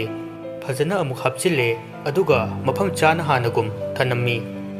ꯄꯥꯔꯤꯅ ꯏꯕ ꯋꯥꯔꯤ ꯃꯆꯥ ꯁꯩꯔꯦꯡ ꯑꯃꯗꯤ ꯅꯣꯚꯦꯜꯁꯤꯡ ꯑꯗꯨ ꯅꯤꯡꯊꯤꯅ ꯂꯣꯏꯅꯃꯛ ꯀꯣꯂꯦꯖ ꯆꯠꯄꯗ ꯄꯨꯗꯨꯅ ꯖꯦꯔꯣꯛꯁ ꯂꯣꯏꯅ ꯇꯧꯔꯝꯃꯤ ꯑꯗꯨꯒ ꯋꯥꯔꯤ ꯁꯩꯔꯦꯡ ꯐꯣꯡꯐꯝꯗ ꯄꯨꯗꯨꯅ ꯄꯥꯔꯤꯒꯤ ꯋꯥꯔꯤ ꯁꯩꯔꯦꯡꯁꯤꯡ ꯑꯗꯨꯕꯨ ꯐꯣꯡꯕꯤꯅꯕ ꯅꯤꯡꯊꯤꯅ ꯀꯟꯅ ꯍꯥꯏꯖꯔꯝꯃꯤ ꯂꯩꯔꯝꯂꯤꯕ ꯃꯤꯁꯤꯡ ꯑꯗꯨꯅꯁꯨ ꯍꯔꯥꯎ ꯍꯔꯥꯎ ꯄꯥꯔꯤꯒꯤ ꯋꯥꯔꯤ ꯁꯩꯔꯦꯡ ꯑꯗꯨꯕꯨ ꯇꯔꯥꯝꯅ ꯎꯈꯧꯏ ꯃꯇꯝ ꯈꯔ ꯍꯧꯈ꯭ꯔꯦ ꯅꯤꯡꯊꯤ ꯄꯥꯔꯤꯒꯤ ꯋꯥꯔꯤ ꯑꯗꯨ ꯐꯣꯡꯂꯦ ꯄꯥꯔꯤ ꯃꯁꯥꯅꯗꯤ ꯈꯪꯗ꯭ꯔꯤ ꯅꯤꯡꯊꯤꯅ ꯀꯣꯂꯦꯖ ꯆꯠꯄ ꯃꯇꯝꯗ ꯐꯣꯡꯂꯤꯕ ꯋꯥꯔꯤꯁꯤꯡ ꯑꯗꯨ ꯑꯣꯖꯥꯁꯤꯡꯗ ꯌꯦꯜꯂꯝꯃꯤ ꯑꯃꯗꯤ ꯁ꯭ꯇꯣꯔꯁꯤꯡꯗꯁꯨ ꯆꯠꯇꯨꯅ ꯍꯦꯟꯅ ꯃꯁꯛ ꯈꯪꯅꯕ ꯍꯣꯠꯅꯔꯝꯃꯤ ꯄꯥꯔꯤ ꯃꯁꯥꯅꯗꯤ ꯈꯪꯖꯗ꯭ꯔꯤꯕꯅꯤ ꯅꯣꯡꯃ ꯃꯥꯅ ꯁ꯭ꯇꯣꯔꯗꯒꯤ ꯆꯦ ꯈꯔ ꯂꯩꯒꯦ ꯍꯥꯏꯗꯨꯅ ꯆꯪꯂꯨꯕꯗ ꯃꯥꯒꯤ ꯁꯛꯇꯝꯅ ꯀꯚꯔ ꯄꯥꯟꯕ ꯂꯥꯏꯔꯤꯛ ꯑꯃ ꯁ꯭ꯇꯣꯔꯗꯨꯗ ꯌꯣꯟꯕ ꯊꯦꯡꯅꯈꯤꯔꯝꯃꯤ ꯃꯁꯥ ꯑꯗꯨ ꯌꯥꯝꯅ ꯉꯛꯅ ꯌꯦꯡꯖꯩ ꯑꯃꯗꯤ ꯋꯥꯔꯤ ꯂꯥꯏꯔꯤꯛ ꯑꯗꯨ ꯐꯥꯛꯇꯨꯅ ꯄꯥꯕ ꯍꯧꯔꯝꯃꯤ ꯂꯥꯏꯔꯤꯛ ꯃꯆꯥ ꯑꯗꯨꯒꯤ ꯃꯅꯨꯡꯗ ꯌꯥꯎꯔꯝꯂꯤꯕ ꯁꯩꯔꯦꯡ ꯋꯥꯔꯤ ꯃꯆꯥ ꯑꯃꯗꯤ ꯅꯣꯚꯦꯜꯁꯤꯡ ꯑꯗꯨ ꯃꯥꯅ ꯃꯊꯪ ꯃꯊꯪ ꯄꯥꯔꯛꯏ ꯋꯥꯔꯤ ꯃꯆꯥ ꯈꯔꯗ ꯅꯥꯀꯦꯟꯊꯥꯗ ꯌꯦꯅꯤꯡ ꯇꯦꯡꯊꯥ ꯅꯥꯎꯔꯣꯏ ꯉꯥꯏꯅꯕ ꯔꯤꯂꯦꯁꯟ ꯁꯩꯔꯦꯡ ꯈꯔꯗꯅ ꯃꯇꯝꯒꯤ ꯏꯆꯦꯜ ꯂꯤꯛꯂꯥ ꯑꯣꯖꯥꯒꯤ ꯊꯧꯖꯥꯜ ꯅꯣꯚꯦꯜꯗꯅ ꯊꯃꯣꯏꯒꯤ ꯗꯥꯕꯤ ꯄꯣꯝꯕꯤ ꯈꯨꯅꯨ ꯑꯁꯤꯅꯆꯤꯡꯕ ꯄꯥꯔꯤꯅ ꯏꯈꯤꯕ ꯋꯥꯔꯦꯡ ꯁꯩꯔꯦꯡ ꯄꯨꯝꯕ ꯌꯥꯎꯕ ꯊꯦꯡꯅꯔꯝꯃꯤ ꯄꯥꯔꯤ ꯉꯛꯄꯅ ꯃꯁꯥꯗꯨ ꯆꯃꯝꯅꯕ ꯑꯃꯁꯨ ꯐꯥꯎꯔꯛꯂꯤ ꯄꯥꯔꯤꯗꯨ ꯃꯌꯨꯝꯗ ꯄ꯭ꯔꯞ ꯄ꯭ꯔꯞ ꯍꯜꯂꯛꯂꯒ ꯅꯤꯡꯊꯤꯗ ꯇꯝꯃꯤ ꯑꯣꯖꯥ ꯁ꯭ꯇꯣꯔꯗ ꯑꯩꯅ ꯉꯁꯥꯏ ꯆꯠꯂꯨꯕꯅꯦ ꯑꯗꯨꯗ ꯑꯩꯒꯤ ꯁꯛꯅ ꯀꯚꯔ ꯑꯣꯏꯕ ꯑꯩꯒꯤ ꯋꯥꯔꯤ ꯁꯩꯔꯦꯡꯁꯤꯡ ꯌꯥꯎꯕ ꯋꯥꯔꯤ ꯃꯆꯥ ꯑꯃ ꯌꯥꯎꯋꯦ ꯑꯩꯅ ꯏꯔꯤꯕꯁꯤꯡꯗꯨꯗꯤ ꯀꯅꯥꯅꯁꯨ ꯈꯪꯕ ꯅꯠꯇꯦ ꯅꯤꯡꯊꯤ ꯄꯨꯛꯅꯤꯡꯗꯗꯤ ꯄꯥꯔꯤꯒꯤ ꯃꯇꯧꯗꯨ ꯄꯦꯟꯖꯅ ꯌꯦꯡꯂꯤ ꯀꯥꯂꯦꯟꯒꯤ ꯅꯨꯡꯁꯥ ꯃꯔꯛꯇ ꯅꯨꯡꯁꯥꯅ ꯌꯩꯕꯗ ꯃꯤꯠ ꯊꯛꯂꯕꯤ ꯒꯨꯂꯥꯞ ꯀꯨꯝꯂꯕ ꯈꯖꯥꯏꯗ ꯇꯝꯂꯤꯕ ꯃꯣꯃꯣꯟ ꯃꯤꯅꯣꯛ ꯅꯤꯛ ꯅꯤꯛ ꯂꯥꯎꯔꯕ ꯏꯌꯥꯏꯗ ꯃꯗꯣꯝ ꯇꯨꯃꯤꯟꯅ ꯂꯩꯁꯥ ꯇꯝꯂꯤꯕ ꯊꯔꯤꯛ ꯂꯩꯅ ꯀꯣꯔꯧ ꯃꯁꯦꯛ ꯐꯪꯗ꯭ꯔꯤꯉꯩ ꯉꯟꯅ ꯂꯩꯁꯥ ꯇꯝꯕꯒꯨꯝ ꯅꯨꯡꯁꯤꯕꯅ ꯌꯣꯝꯂꯕꯤ ꯃꯤꯁꯅꯥ ꯑꯅꯤ ꯑꯃꯗꯤ ꯁꯤꯊꯔꯛꯂꯕ ꯆꯤꯝꯕꯥꯜꯒꯤ ꯃꯆꯨꯅ ꯈꯪꯁꯤꯟꯅꯗꯕ ꯃꯑꯣꯡꯗꯅꯤ ꯅꯣꯛꯂꯤꯕꯗꯨ ꯅꯤꯡꯊꯤꯅ ꯑꯩꯉꯣꯟꯗ ꯍꯥꯏꯗꯕ ꯀꯩꯒꯤ ꯋꯥꯔꯤ ꯁꯩꯔꯦꯡ ꯏꯔꯒ ꯅꯣꯡꯃꯗꯁꯨ ꯄꯥꯎꯋꯣꯅ ꯄꯤꯗ꯭ꯔꯤꯕꯅꯣ ꯄꯦꯜꯂꯤ ꯃꯤꯅ ꯂꯣꯟꯅ ꯂꯧꯈ꯭ꯔꯕꯅꯤꯅ ꯅꯪꯅ ꯋꯥꯅ ꯏꯔꯒ ꯃꯤꯅ ꯃꯅꯥ ꯂꯧꯈ꯭ꯔꯕꯅꯦ ꯅꯕꯨꯛ ꯐꯠꯇꯕꯒꯤꯅꯦ ꯑꯩꯕꯨ ꯃꯤꯇꯣꯞꯀꯨꯝꯅ ꯈꯟꯕ ꯅꯠꯇ꯭ꯔꯥ ꯌꯥꯝ ꯐꯠꯇꯤꯌꯦ ꯅꯪ ꯄꯥꯔꯤꯗꯨ ꯑꯃꯨꯛꯁꯨ ꯅꯤꯡꯊꯤꯅ ꯍꯥꯏꯔꯛꯂꯤꯕ ꯋꯥꯍꯩꯁꯤꯡꯗꯨꯗ ꯉꯛꯅ ꯑꯃꯨꯛ ꯍꯥꯏꯔꯛꯏ ꯑꯌꯥ ꯅꯠꯇꯤꯌꯦꯃꯤ ꯑꯩꯅ ꯁꯨꯝ ꯊꯣꯛ ꯇꯧꯕꯗꯨꯕꯨ ꯅꯤꯡꯊꯤꯅ ꯍꯣ ꯈꯪꯖꯔꯦ ꯉꯁꯤ ꯑꯩꯈꯣꯏ ꯑꯅꯤ ꯂꯨꯍꯣꯡꯂꯤꯕꯁꯤꯁꯨ ꯑꯩꯅ ꯐꯥꯔꯒ ꯍꯣꯡꯕ ꯅꯠꯇ꯭ꯔꯥ ꯅꯪꯕꯨꯗꯤ ꯑꯩ ꯀꯩꯁꯨ ꯅꯨꯡꯁꯤꯕꯤꯔꯝꯃꯣꯏ ꯈꯪꯉꯦ ꯄꯥꯔꯤꯒꯤ ꯃꯇꯧꯗꯨ ꯅꯤꯡꯊꯤꯗꯤ ꯌꯦꯡꯕ ꯅꯨꯡꯉꯥꯏꯈꯤ ꯃꯥꯒꯤ ꯍꯩꯉꯝ ꯇꯧꯉꯝꯗꯕ ꯃꯁꯥ ꯂꯩꯇꯥꯖꯗꯕ ꯑꯗꯨ ꯌꯦꯡꯂꯒ ꯅꯤꯡꯊꯤ ꯄꯥꯔꯤꯕꯨ ꯍꯦꯟꯅ ꯅꯨꯡꯁꯤꯈꯤ ꯈꯪꯗ꯭ꯔꯦ ꯅꯨꯡꯁꯤꯕꯒꯤ ꯅꯨꯡꯁꯤꯕ ꯉꯥꯛꯇ ꯑꯅꯧꯕꯤ ꯑꯣꯏꯕꯒꯤ ꯅꯨꯡꯉꯥꯏꯕꯗꯨ ꯑꯁꯨꯝꯅ ꯇꯧꯕ ꯖꯥꯠꯂꯥ ꯁꯣꯏꯗ꯭ꯔꯦ ꯃꯅꯦꯅ ꯍꯥꯏꯔꯝꯕꯗꯨ ꯆꯨꯝꯂꯅꯤ ꯆꯥꯅꯤ ꯊꯛꯅꯤ ꯍꯥꯏꯕ ꯐꯥꯎꯕ ꯀꯥꯎꯕ ꯌꯥꯎꯗꯕ ꯅꯠꯇꯦ ꯄꯥꯔꯤꯅ ꯃꯈꯥ ꯇꯥꯔꯛꯏ ꯑꯁ ꯑꯩ ꯀꯩ ꯍꯥꯏꯗꯣꯏꯅꯣ ꯈꯪꯗ꯭ꯔꯦ ꯑꯩꯅ ꯍꯥꯏꯒꯗꯕ ꯋꯥ ꯈꯔꯗꯤ ꯅꯪꯁꯨ ꯈꯥꯛꯑꯝꯕ ꯌꯥꯕꯅꯤ ꯅꯪꯅ ꯍꯥꯏꯕꯗꯨ ꯆꯨꯝꯗꯕ ꯌꯥꯎꯋꯦ ꯍꯥꯏꯕꯅꯤ ꯅꯪꯕꯣ ꯐꯠꯇꯕ ꯈꯟꯅꯔꯣꯏꯁꯦꯕ ꯑꯁꯤ ꯍꯥꯏꯔꯝꯂꯒ ꯄꯥꯔꯤꯗꯨ ꯏꯃꯨꯡꯗ ꯆꯪꯈ꯭ꯔꯦ ꯅꯤꯡꯊꯤ ꯄꯥꯔꯤꯒꯤ ꯃꯇꯧꯗꯨ ꯄꯦꯟꯅ ꯌꯦꯡꯖꯩ ꯑꯃꯗꯤ ꯄꯥꯔꯤꯕꯨ ꯃꯇꯤꯛ ꯆꯥꯅꯕ ꯍꯣꯠꯅꯕꯗ ꯃꯥꯒꯤ ꯂꯩꯖꯕ ꯊꯧꯅꯥ ꯄꯨꯊꯣꯛꯀꯦ ꯈꯟꯈꯤ ꯅꯣꯡꯃ ꯅꯤꯡꯊꯤ ꯄꯥꯔꯤꯕꯨ ꯊꯕꯛ ꯑꯃ ꯆꯠꯃꯤꯟꯅꯗꯕ ꯌꯥꯗꯦ ꯍꯥꯏꯅ ꯄꯥꯔꯤꯕꯨ ꯀꯣꯏꯁꯦꯟ ꯁꯦꯟꯅꯖꯩ ꯄꯥꯔꯤꯅ ꯀꯣꯂꯦꯖ ꯆꯠꯂꯣꯏꯗ꯭ꯔꯣ ꯅꯪꯕꯣ ꯆꯠꯇꯣꯏꯁꯤꯅ ꯀꯩ ꯊꯕꯛꯅꯣꯕ ꯀꯥꯏꯗꯅꯣ ꯅꯤꯡꯊꯤꯗꯨ ꯅꯣꯛꯐꯦꯠ ꯇꯧꯅ ꯍꯥꯏꯔꯛꯏ ꯍꯣ ꯊꯕꯛꯅꯤ ꯁꯦ ꯐꯤꯔꯣꯟꯒꯁꯦ ꯑꯍꯟꯕꯁꯦ ꯁꯦꯠꯂꯣ ꯅꯪꯒꯤ ꯃꯟꯖꯨꯅꯔꯕꯗꯨ ꯁꯦꯠꯂꯛꯀꯅꯣ ꯁꯤꯗꯤ ꯌꯨꯝꯗ ꯂꯩꯕꯗ ꯁꯦꯠꯀꯗꯕꯅꯤ ꯑꯁꯤ ꯍꯥꯏꯔꯒ ꯅꯤꯡꯊꯤꯗꯨ ꯃꯈꯣꯜ ꯊꯣꯛꯅ ꯑꯃꯨꯛꯇ ꯎꯗ꯭ꯔꯤꯕ ꯌꯥꯇꯣꯟ ꯎꯕꯤ ꯃꯤꯅꯣꯛ ꯑꯃ ꯇꯝꯂꯛꯈꯤ ꯉꯁꯤꯗꯤ ꯅꯤꯡꯊꯤꯁꯤ ꯌꯥꯝꯅ ꯍꯔꯥꯎꯏ ꯍꯥꯏꯕ ꯈꯪꯏ ꯑꯗꯨꯕꯨ ꯃꯥꯅ ꯂꯣꯠꯅ ꯄꯨꯛꯅꯤꯡꯗ ꯑꯄꯦꯟꯕ ꯑꯃ ꯐꯥꯎꯔꯤꯕꯗꯨ ꯈꯪꯕꯗꯤ ꯑꯗꯨꯃꯛ ꯉꯝꯗ꯭ꯔꯤ ꯄꯥꯔꯤꯅ ꯀꯩ ꯊꯕꯛꯅꯣꯃꯤ ꯅꯪꯕꯣ ꯄꯨꯡ ꯀꯌꯥꯗ ꯆꯠꯇꯣꯏꯅꯣ ꯐꯥꯝꯗꯁꯨ ꯃꯤ ꯋꯥꯠꯄꯒꯤ ꯊꯕꯛ ꯈꯔ ꯂꯩꯍꯧꯔꯤꯕꯅꯤ ꯌꯥꯝ ꯂꯨꯗꯕ ꯊꯕꯛ ꯑꯣꯏꯔꯗꯤ ꯍꯌꯦꯡꯒꯨꯝꯕ ꯆꯠꯁꯦ ꯅꯤꯡꯊꯤ ꯅꯣꯛꯂꯝꯕ ꯃꯥꯏꯊꯣꯡꯗꯨ ꯍꯟꯖꯤꯟꯈ꯭ꯔꯦ ꯑꯗꯨꯒ ꯁꯥꯎꯔꯞꯅ ꯅꯪ ꯊꯕꯛꯇꯣ ꯂꯨꯗꯤꯌꯦ ꯀꯩꯁꯨ ꯑꯩꯒꯤꯁꯤꯅ ꯍꯦꯟꯅ ꯂꯨꯏꯌꯦ ꯅꯪ ꯑꯗꯨꯝꯅ ꯂꯩꯈꯣꯝ ꯂꯩꯅꯥꯡ ꯃꯔꯛꯇ ꯇꯩꯔꯒ ꯂꯩꯕꯗꯣ ꯌꯥꯕ꯭ꯔꯥꯕ ꯈꯔꯁꯨ ꯅꯥꯟꯅ ꯂꯩꯌꯨ ꯍꯌꯦꯡꯋꯥꯏ ꯑꯩ ꯅꯥꯔ ꯐꯥꯎꯕ ꯅꯪꯒꯤ ꯊꯕꯛꯅ ꯂꯨꯏ ꯍꯥꯏꯗꯨꯅ ꯑꯩꯕꯨ ꯍꯨꯟꯗꯣꯛꯂꯒ ꯊꯝꯗꯣꯏ ꯑꯣꯏꯔꯝꯅꯤ ꯅꯪ ꯈꯪꯗꯦ ꯂꯣꯏꯁꯤꯜꯂꯣ ꯑꯩꯁꯨ ꯂꯣꯏꯁꯤꯜꯂꯗꯧꯅꯤ ꯆꯥꯛ ꯀꯩꯀꯥꯁꯨ ꯉꯁꯤꯗꯤ ꯉꯟꯅ ꯆꯥꯁꯤ ꯄꯨꯡ 8:30 ꯅꯪꯅꯕ ꯆꯠꯀꯗꯕꯅꯤꯀꯣ ꯑꯁꯤ ꯍꯥꯏꯔꯝꯂꯒ ꯅꯤꯡꯊꯤꯗꯨ ꯏꯃꯨꯡꯗ ꯆꯪꯈ꯭ꯔꯦ ꯄꯥꯔꯤ ꯀꯔꯤ ꯊꯕꯛ ꯑꯣꯏꯔꯕꯖꯥꯠꯅꯣ ꯍꯥꯏꯅ ꯆꯃꯝꯅꯕꯗꯤ ꯂꯦꯞꯇ꯭ꯔꯤ ꯅꯤꯡꯊꯤꯅ ꯍꯥꯏꯔꯝꯕꯒꯤ ꯃꯇꯨꯡ ꯏꯟꯅ ꯄꯨꯡ 8:30 ꯅꯪꯅꯕ ꯂꯣꯏꯁꯤꯟꯈ꯭ꯔꯦ ꯅꯤꯡꯊꯤꯅ ꯁꯦ ꯁꯣꯁꯦ ꯉꯁꯤꯗꯤ ꯅꯪꯅ ꯊꯧꯔꯒ ꯑꯩꯅ ꯇꯣꯡꯒꯗꯕ ꯑꯁꯤ ꯍꯥꯏꯗꯨꯅ ꯄꯥꯔꯤꯒꯤ ꯃꯈꯨꯠꯇ ꯁꯣꯗꯨ ꯄꯤꯔꯦ ꯒꯥꯔꯤ ꯁ꯭ꯇꯥꯔꯠ ꯇꯧꯍꯜꯂꯒ ꯄꯥꯔꯤꯗꯨ ꯊꯧꯍꯜꯂꯤ ꯉꯁꯤꯗꯤ ꯅꯍꯥꯟ ꯃꯈꯩꯗꯤ ꯅꯤꯡꯊꯤꯅ ꯊꯧꯔꯒ ꯄꯥꯔꯤꯅ ꯇꯣꯡꯕꯅꯤ ꯄꯥꯔꯤꯅ ꯀꯩ ꯂꯝꯗꯅꯣꯁꯨ ꯍꯥꯏꯗꯦ ꯑꯩꯅ ꯊꯧꯔꯤꯁꯦ ꯑꯗꯨꯝ ꯊꯧꯔꯒꯦꯀꯣ ꯂꯝꯕꯤ ꯂꯣꯏ ꯐꯥꯎꯕ ꯑꯗꯨꯝ ꯊꯧꯔꯒꯦ ꯑꯁꯤ ꯍꯥꯏꯗꯨꯅ ꯃꯣꯃꯣꯟ ꯅꯣꯛꯆꯩ ꯅꯤꯡꯊꯤ ꯄꯥꯔꯤꯒꯤ ꯋꯥꯗꯨ ꯇꯥꯔꯒ ꯃꯥꯁꯨ ꯃꯣꯃꯣꯟ ꯅꯣꯛꯏ ꯑꯗꯨꯒ ꯇꯞꯅ ꯀꯣꯜꯂꯤ ꯌꯥꯝꯅ ꯅꯨꯡꯁꯤꯍꯜꯂꯛꯀꯅꯨꯀꯣ ꯉꯁꯤ ꯑꯩꯅ ꯄꯨꯔꯤꯕ ꯖꯒꯥꯁꯦ ꯀꯥꯏꯗ ꯃꯥꯜꯂꯤ ꯒꯦꯁ ꯇꯧꯔꯛꯑꯣ ꯆꯨꯝꯕ꯭ꯔꯥ ꯌꯦꯡꯒꯦ ꯄꯥꯔꯤꯗꯨ ꯒꯥꯔꯤ ꯊꯧꯕꯗꯤ ꯂꯦꯞꯇꯦ ꯑꯗꯨꯒ ꯍꯥꯏꯔꯛꯏ ꯁꯨꯝ ꯊꯧꯔꯦꯗꯅ ꯑꯗꯨꯒ ꯂꯝꯕꯤ ꯂꯣꯏꯔꯛꯈꯤꯅꯤꯕꯀꯣ ꯑꯗꯨꯗ ꯈꯥꯝꯗꯣꯏꯕ ꯑꯁꯤ ꯍꯥꯏꯔꯒ ꯃꯇꯣꯝꯇ ꯅꯣꯛꯆꯩ ꯅꯤꯡꯊꯤꯅ ꯐꯥꯒꯤ ꯅꯠꯇꯦ ꯌꯥꯝꯅ ꯃꯔꯨꯑꯣꯏꯕ ꯃꯐꯝꯅꯤꯀꯣ ꯅꯪ ꯍꯣꯔꯦꯟ ꯆꯣꯞꯆꯅꯤꯀꯣ ꯋꯥꯗꯨ ꯇꯥꯕꯗ ꯄꯥꯔꯤꯗꯨ ꯋꯥꯈꯜꯗ ꯈꯪꯅꯤꯡꯕꯅ ꯍꯦꯟꯒꯠꯂꯛꯏ ꯍꯥꯏꯔꯛꯑꯣꯃꯤꯀꯣ ꯀꯩ ꯊꯕꯛꯅꯣꯃꯤ ꯑꯁ ꯅꯨꯄꯥ ꯅꯪ ꯊꯧꯗꯧꯗꯣ ꯑꯗꯨꯝ ꯊꯧꯕ ꯌꯦꯡꯉꯣ ꯑꯣꯏꯔꯣꯝꯗ ꯆꯠꯂꯣ ꯑꯗꯨꯒ ꯍꯦꯛ ꯍꯥꯏꯖꯤꯟꯕꯒ ꯑꯗꯨꯝ ꯎꯔꯅꯤ ꯃꯌꯥꯝꯅ ꯅꯪꯕꯨ ꯉꯥꯏꯕꯗꯨ ꯋꯥꯍꯩꯗꯨ ꯇꯥꯕꯗ ꯄꯥꯔꯤꯗꯨ ꯍꯦꯟꯅ ꯂꯥꯡꯇꯛꯅꯈꯤ ꯅꯤꯡꯊꯤꯅ ꯌꯥꯔꯦꯁꯦ ꯁꯤꯗ ꯈꯥꯝꯃꯣ ꯑꯁꯤ ꯍꯥꯏꯔꯒ ꯃꯌꯥꯝ ꯇꯤꯜꯂꯤꯕ ꯑꯗꯨꯒꯤ ꯃꯅꯥꯛꯇ ꯒꯥꯔꯤꯗꯨ ꯈꯥꯝꯃꯤ ꯑꯗꯨꯒ ꯄꯥꯔꯤꯕꯨ ꯃꯌꯥꯝ ꯃꯔꯛ ꯑꯗꯨꯗ ꯄꯨꯁꯤꯜꯂꯛꯏ ꯃꯤꯌꯥꯝ ꯑꯗꯨ ꯄꯥꯔꯤ ꯂꯥꯛꯄꯗ ꯄꯥꯔꯤꯕꯨ ꯑꯣꯛꯄ ꯑꯣꯏꯅ ꯈꯨꯕꯥꯛ ꯑꯃꯗꯤ ꯊꯥꯒꯠ ꯋꯥꯍꯩꯅ ꯄꯨꯛꯅꯤꯡ ꯅꯤꯜꯂꯤ ꯄꯥꯔꯤꯗꯨ ꯃꯁꯥ ꯚꯥꯞ ꯇꯥꯗ꯭ꯔꯤ ꯃꯁꯥꯗ ꯑꯉꯛꯄꯅ ꯄꯤꯛ ꯍꯦꯛ ꯊꯜꯂꯤ ꯃꯥꯅ ꯑꯁꯨꯝ ꯀꯣꯌꯦꯡ ꯌꯦꯡꯂꯛꯄꯗ ꯃꯁꯥꯒꯤ ꯁꯛꯇꯝꯅ ꯀꯕꯔ ꯑꯣꯏꯕ ꯃꯥꯒꯤ ꯋꯥꯔꯤ ꯃꯆꯥ ꯑꯗꯨꯅ ꯄꯣꯁꯇꯔ ꯑꯣꯏꯕ ꯁ꯭ꯇꯦꯖ ꯑꯃ ꯎꯔꯦ ꯄꯥꯔꯤ ꯆꯤꯡꯅꯕ ꯑꯃꯒ ꯂꯣꯏꯅꯅ ꯅꯤꯡꯊꯤꯗ ꯌꯦꯡꯂꯛꯏ ꯅꯤꯡꯊꯤ ꯃꯃꯤꯠꯇ ꯃꯄꯤ ꯏꯔꯥ ꯍꯧꯔꯛꯏ ꯅꯪꯅ ꯇꯧꯖꯕꯒꯤ ꯃꯍꯩꯅꯦ ꯅꯪꯅ ꯉꯁꯤ ꯐꯪꯂꯤꯕꯁꯦ ꯃꯤꯌꯥꯝꯅ ꯅꯪꯕꯨ ꯉꯥꯏꯔꯦ ꯆꯪꯉꯣ ꯑꯁꯤ ꯍꯥꯏꯔꯒ ꯅꯤꯡꯊꯤꯅ ꯄꯥꯔꯤꯕꯨ ꯁ꯭ꯇꯦꯖ ꯃꯊꯛꯇ ꯊꯥꯒꯠꯈ꯭ꯔꯦ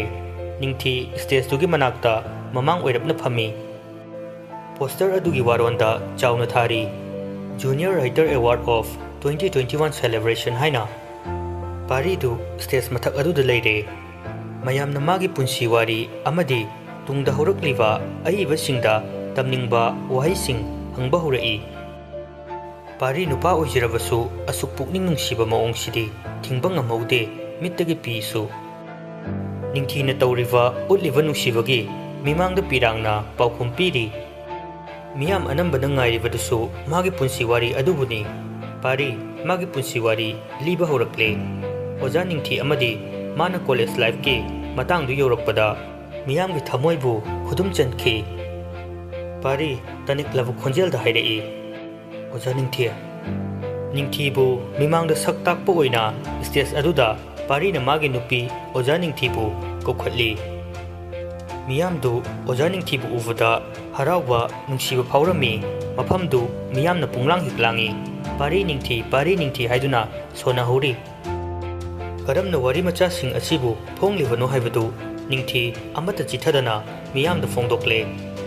ꯋꯥꯔꯤ ꯑꯗꯨ ꯇꯥꯕꯗ ꯄꯥꯔꯤ ꯃꯍꯥꯛꯁꯨ ꯅꯤꯡꯊꯤꯕꯨ ꯅꯨꯡꯁꯤꯕ ꯍꯦꯟꯒꯠꯂꯛꯈꯤ ꯃꯤꯌꯥꯝꯗꯨ ꯃꯈꯣꯏ ꯑꯅꯤꯒꯤ ꯋꯥꯔꯤ ꯇꯥꯕꯗ ꯅꯨꯡꯁꯤꯃꯟꯗꯅ ꯀꯞꯅꯕ ꯃꯤꯁꯨ ꯌꯥꯎꯔꯤꯕꯅꯤ ꯕꯦꯁ ꯐꯣꯛꯇꯦꯜ ꯁ꯭ꯇꯣꯔꯤ ꯑꯦꯋꯥꯔꯗ ꯑꯣꯐ 2021ꯗ ꯄꯥꯔꯤꯒꯤ ꯄꯣꯝꯕꯤ ꯈꯨꯅꯨ ꯍꯥꯏꯕ ꯋꯥꯔꯤꯗꯨꯗ ꯃꯅꯥ ꯄꯤꯈꯤ ꯕꯦꯁ ꯔꯣꯃꯥꯟꯇꯤꯛ ꯁ꯭ꯇꯣꯔꯤ ꯑꯦꯋꯥꯔꯗ 2021ꯗ ꯃꯍꯥꯛꯀꯤ ꯊꯃꯣꯏꯒꯤ ꯗꯥꯕꯤ ꯍꯥꯏꯕ ꯅꯣꯚꯦꯜ ꯑꯗꯨꯗ ꯄꯤꯈꯤ ꯑꯗꯨꯒ ꯑꯣꯖꯥꯒꯤ ꯊꯧꯖꯥꯟ ꯍꯥꯏꯕ ꯁꯩꯔꯦꯡ ꯑꯁꯤꯅ ꯀ꯭ꯂꯥꯁ 7ꯒꯤ ꯃꯅꯤꯄꯨꯔꯤ ꯁꯩꯔꯦꯡ ꯑꯣꯏꯅ ꯍꯥꯞꯂꯅꯤ ꯍꯥꯏꯅ ꯂꯥꯎꯊꯣꯛꯈ꯭ꯔꯦ ꯃꯁꯤ ꯄꯨꯝꯅꯃꯛꯀꯤ ꯀ꯭ꯔꯦꯗꯤꯠ ꯑꯗꯨ ꯀꯅꯥꯗ ꯄꯤꯐꯝ ꯊꯣꯛꯏ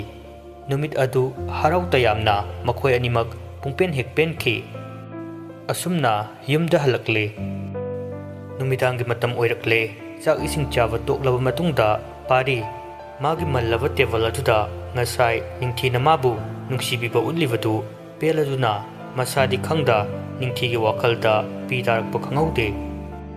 ꯅꯤꯡꯊꯤꯁꯨ ꯊꯕꯛ ꯂꯣꯏꯁꯤꯜꯂꯝꯂꯒ ꯄꯥꯔꯤꯒꯤ ꯃꯅꯥꯛꯇ ꯇꯞꯅ ꯆꯪꯂꯛꯏ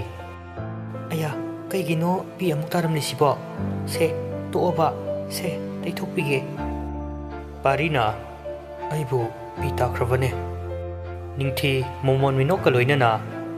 ꯍꯣ ꯄꯤ ꯅꯠꯇꯦꯗ ꯏꯁꯤꯡ ꯃꯔꯤꯛ ꯃꯔꯤꯛ ꯑꯃ ꯃꯤꯠꯇꯒꯤ ꯊꯣꯔꯛꯄꯅꯤ ꯑꯗꯣ ꯍꯥꯏꯔꯒ ꯅꯤꯡꯊꯤ ꯄꯥꯔꯤꯕꯨ ꯇꯨꯡꯂꯣꯝꯗꯒꯤ ꯆꯦꯠꯅ ꯀꯣꯜꯂꯤ ꯑꯗꯨꯒ ꯄꯥꯔꯤꯒꯤ ꯃꯥꯡꯗ ꯆꯦ ꯑꯃ ꯊꯝꯂꯤ ꯄꯥꯔꯤꯒꯤ ꯅꯪꯒꯟꯗ ꯅꯤꯡꯊꯤ ꯃꯃꯥꯏꯅ ꯌꯥꯝꯅ ꯄꯦꯟꯖꯅ ꯉꯥꯊꯖꯩ ꯆꯦꯠꯅ ꯀꯣꯜꯂꯤꯕ ꯑꯗꯨꯁꯨ ꯍꯦꯟꯅ ꯀꯟꯅ ꯀꯣꯟꯁꯤꯜꯂꯛꯏ ꯄꯥꯔꯤ ꯅꯤꯡꯊꯤꯅ ꯊꯝꯂꯤꯕ ꯆꯦ ꯑꯗꯨ ꯀꯩꯅꯣ ꯍꯥꯏꯅ ꯌꯦꯡꯂꯛꯏ ꯆꯦ ꯑꯗꯨ ꯇꯨꯃꯤꯟꯅ ꯃꯤꯠꯇꯅ ꯄꯥꯖꯕꯅꯤ ꯑꯗꯨꯕꯨ ꯈꯪꯍꯧꯗꯦ ꯈꯪꯉꯥꯏ ꯍꯩꯗꯣꯔꯛꯏ ꯑꯌꯥ ꯀꯣꯟꯁꯦ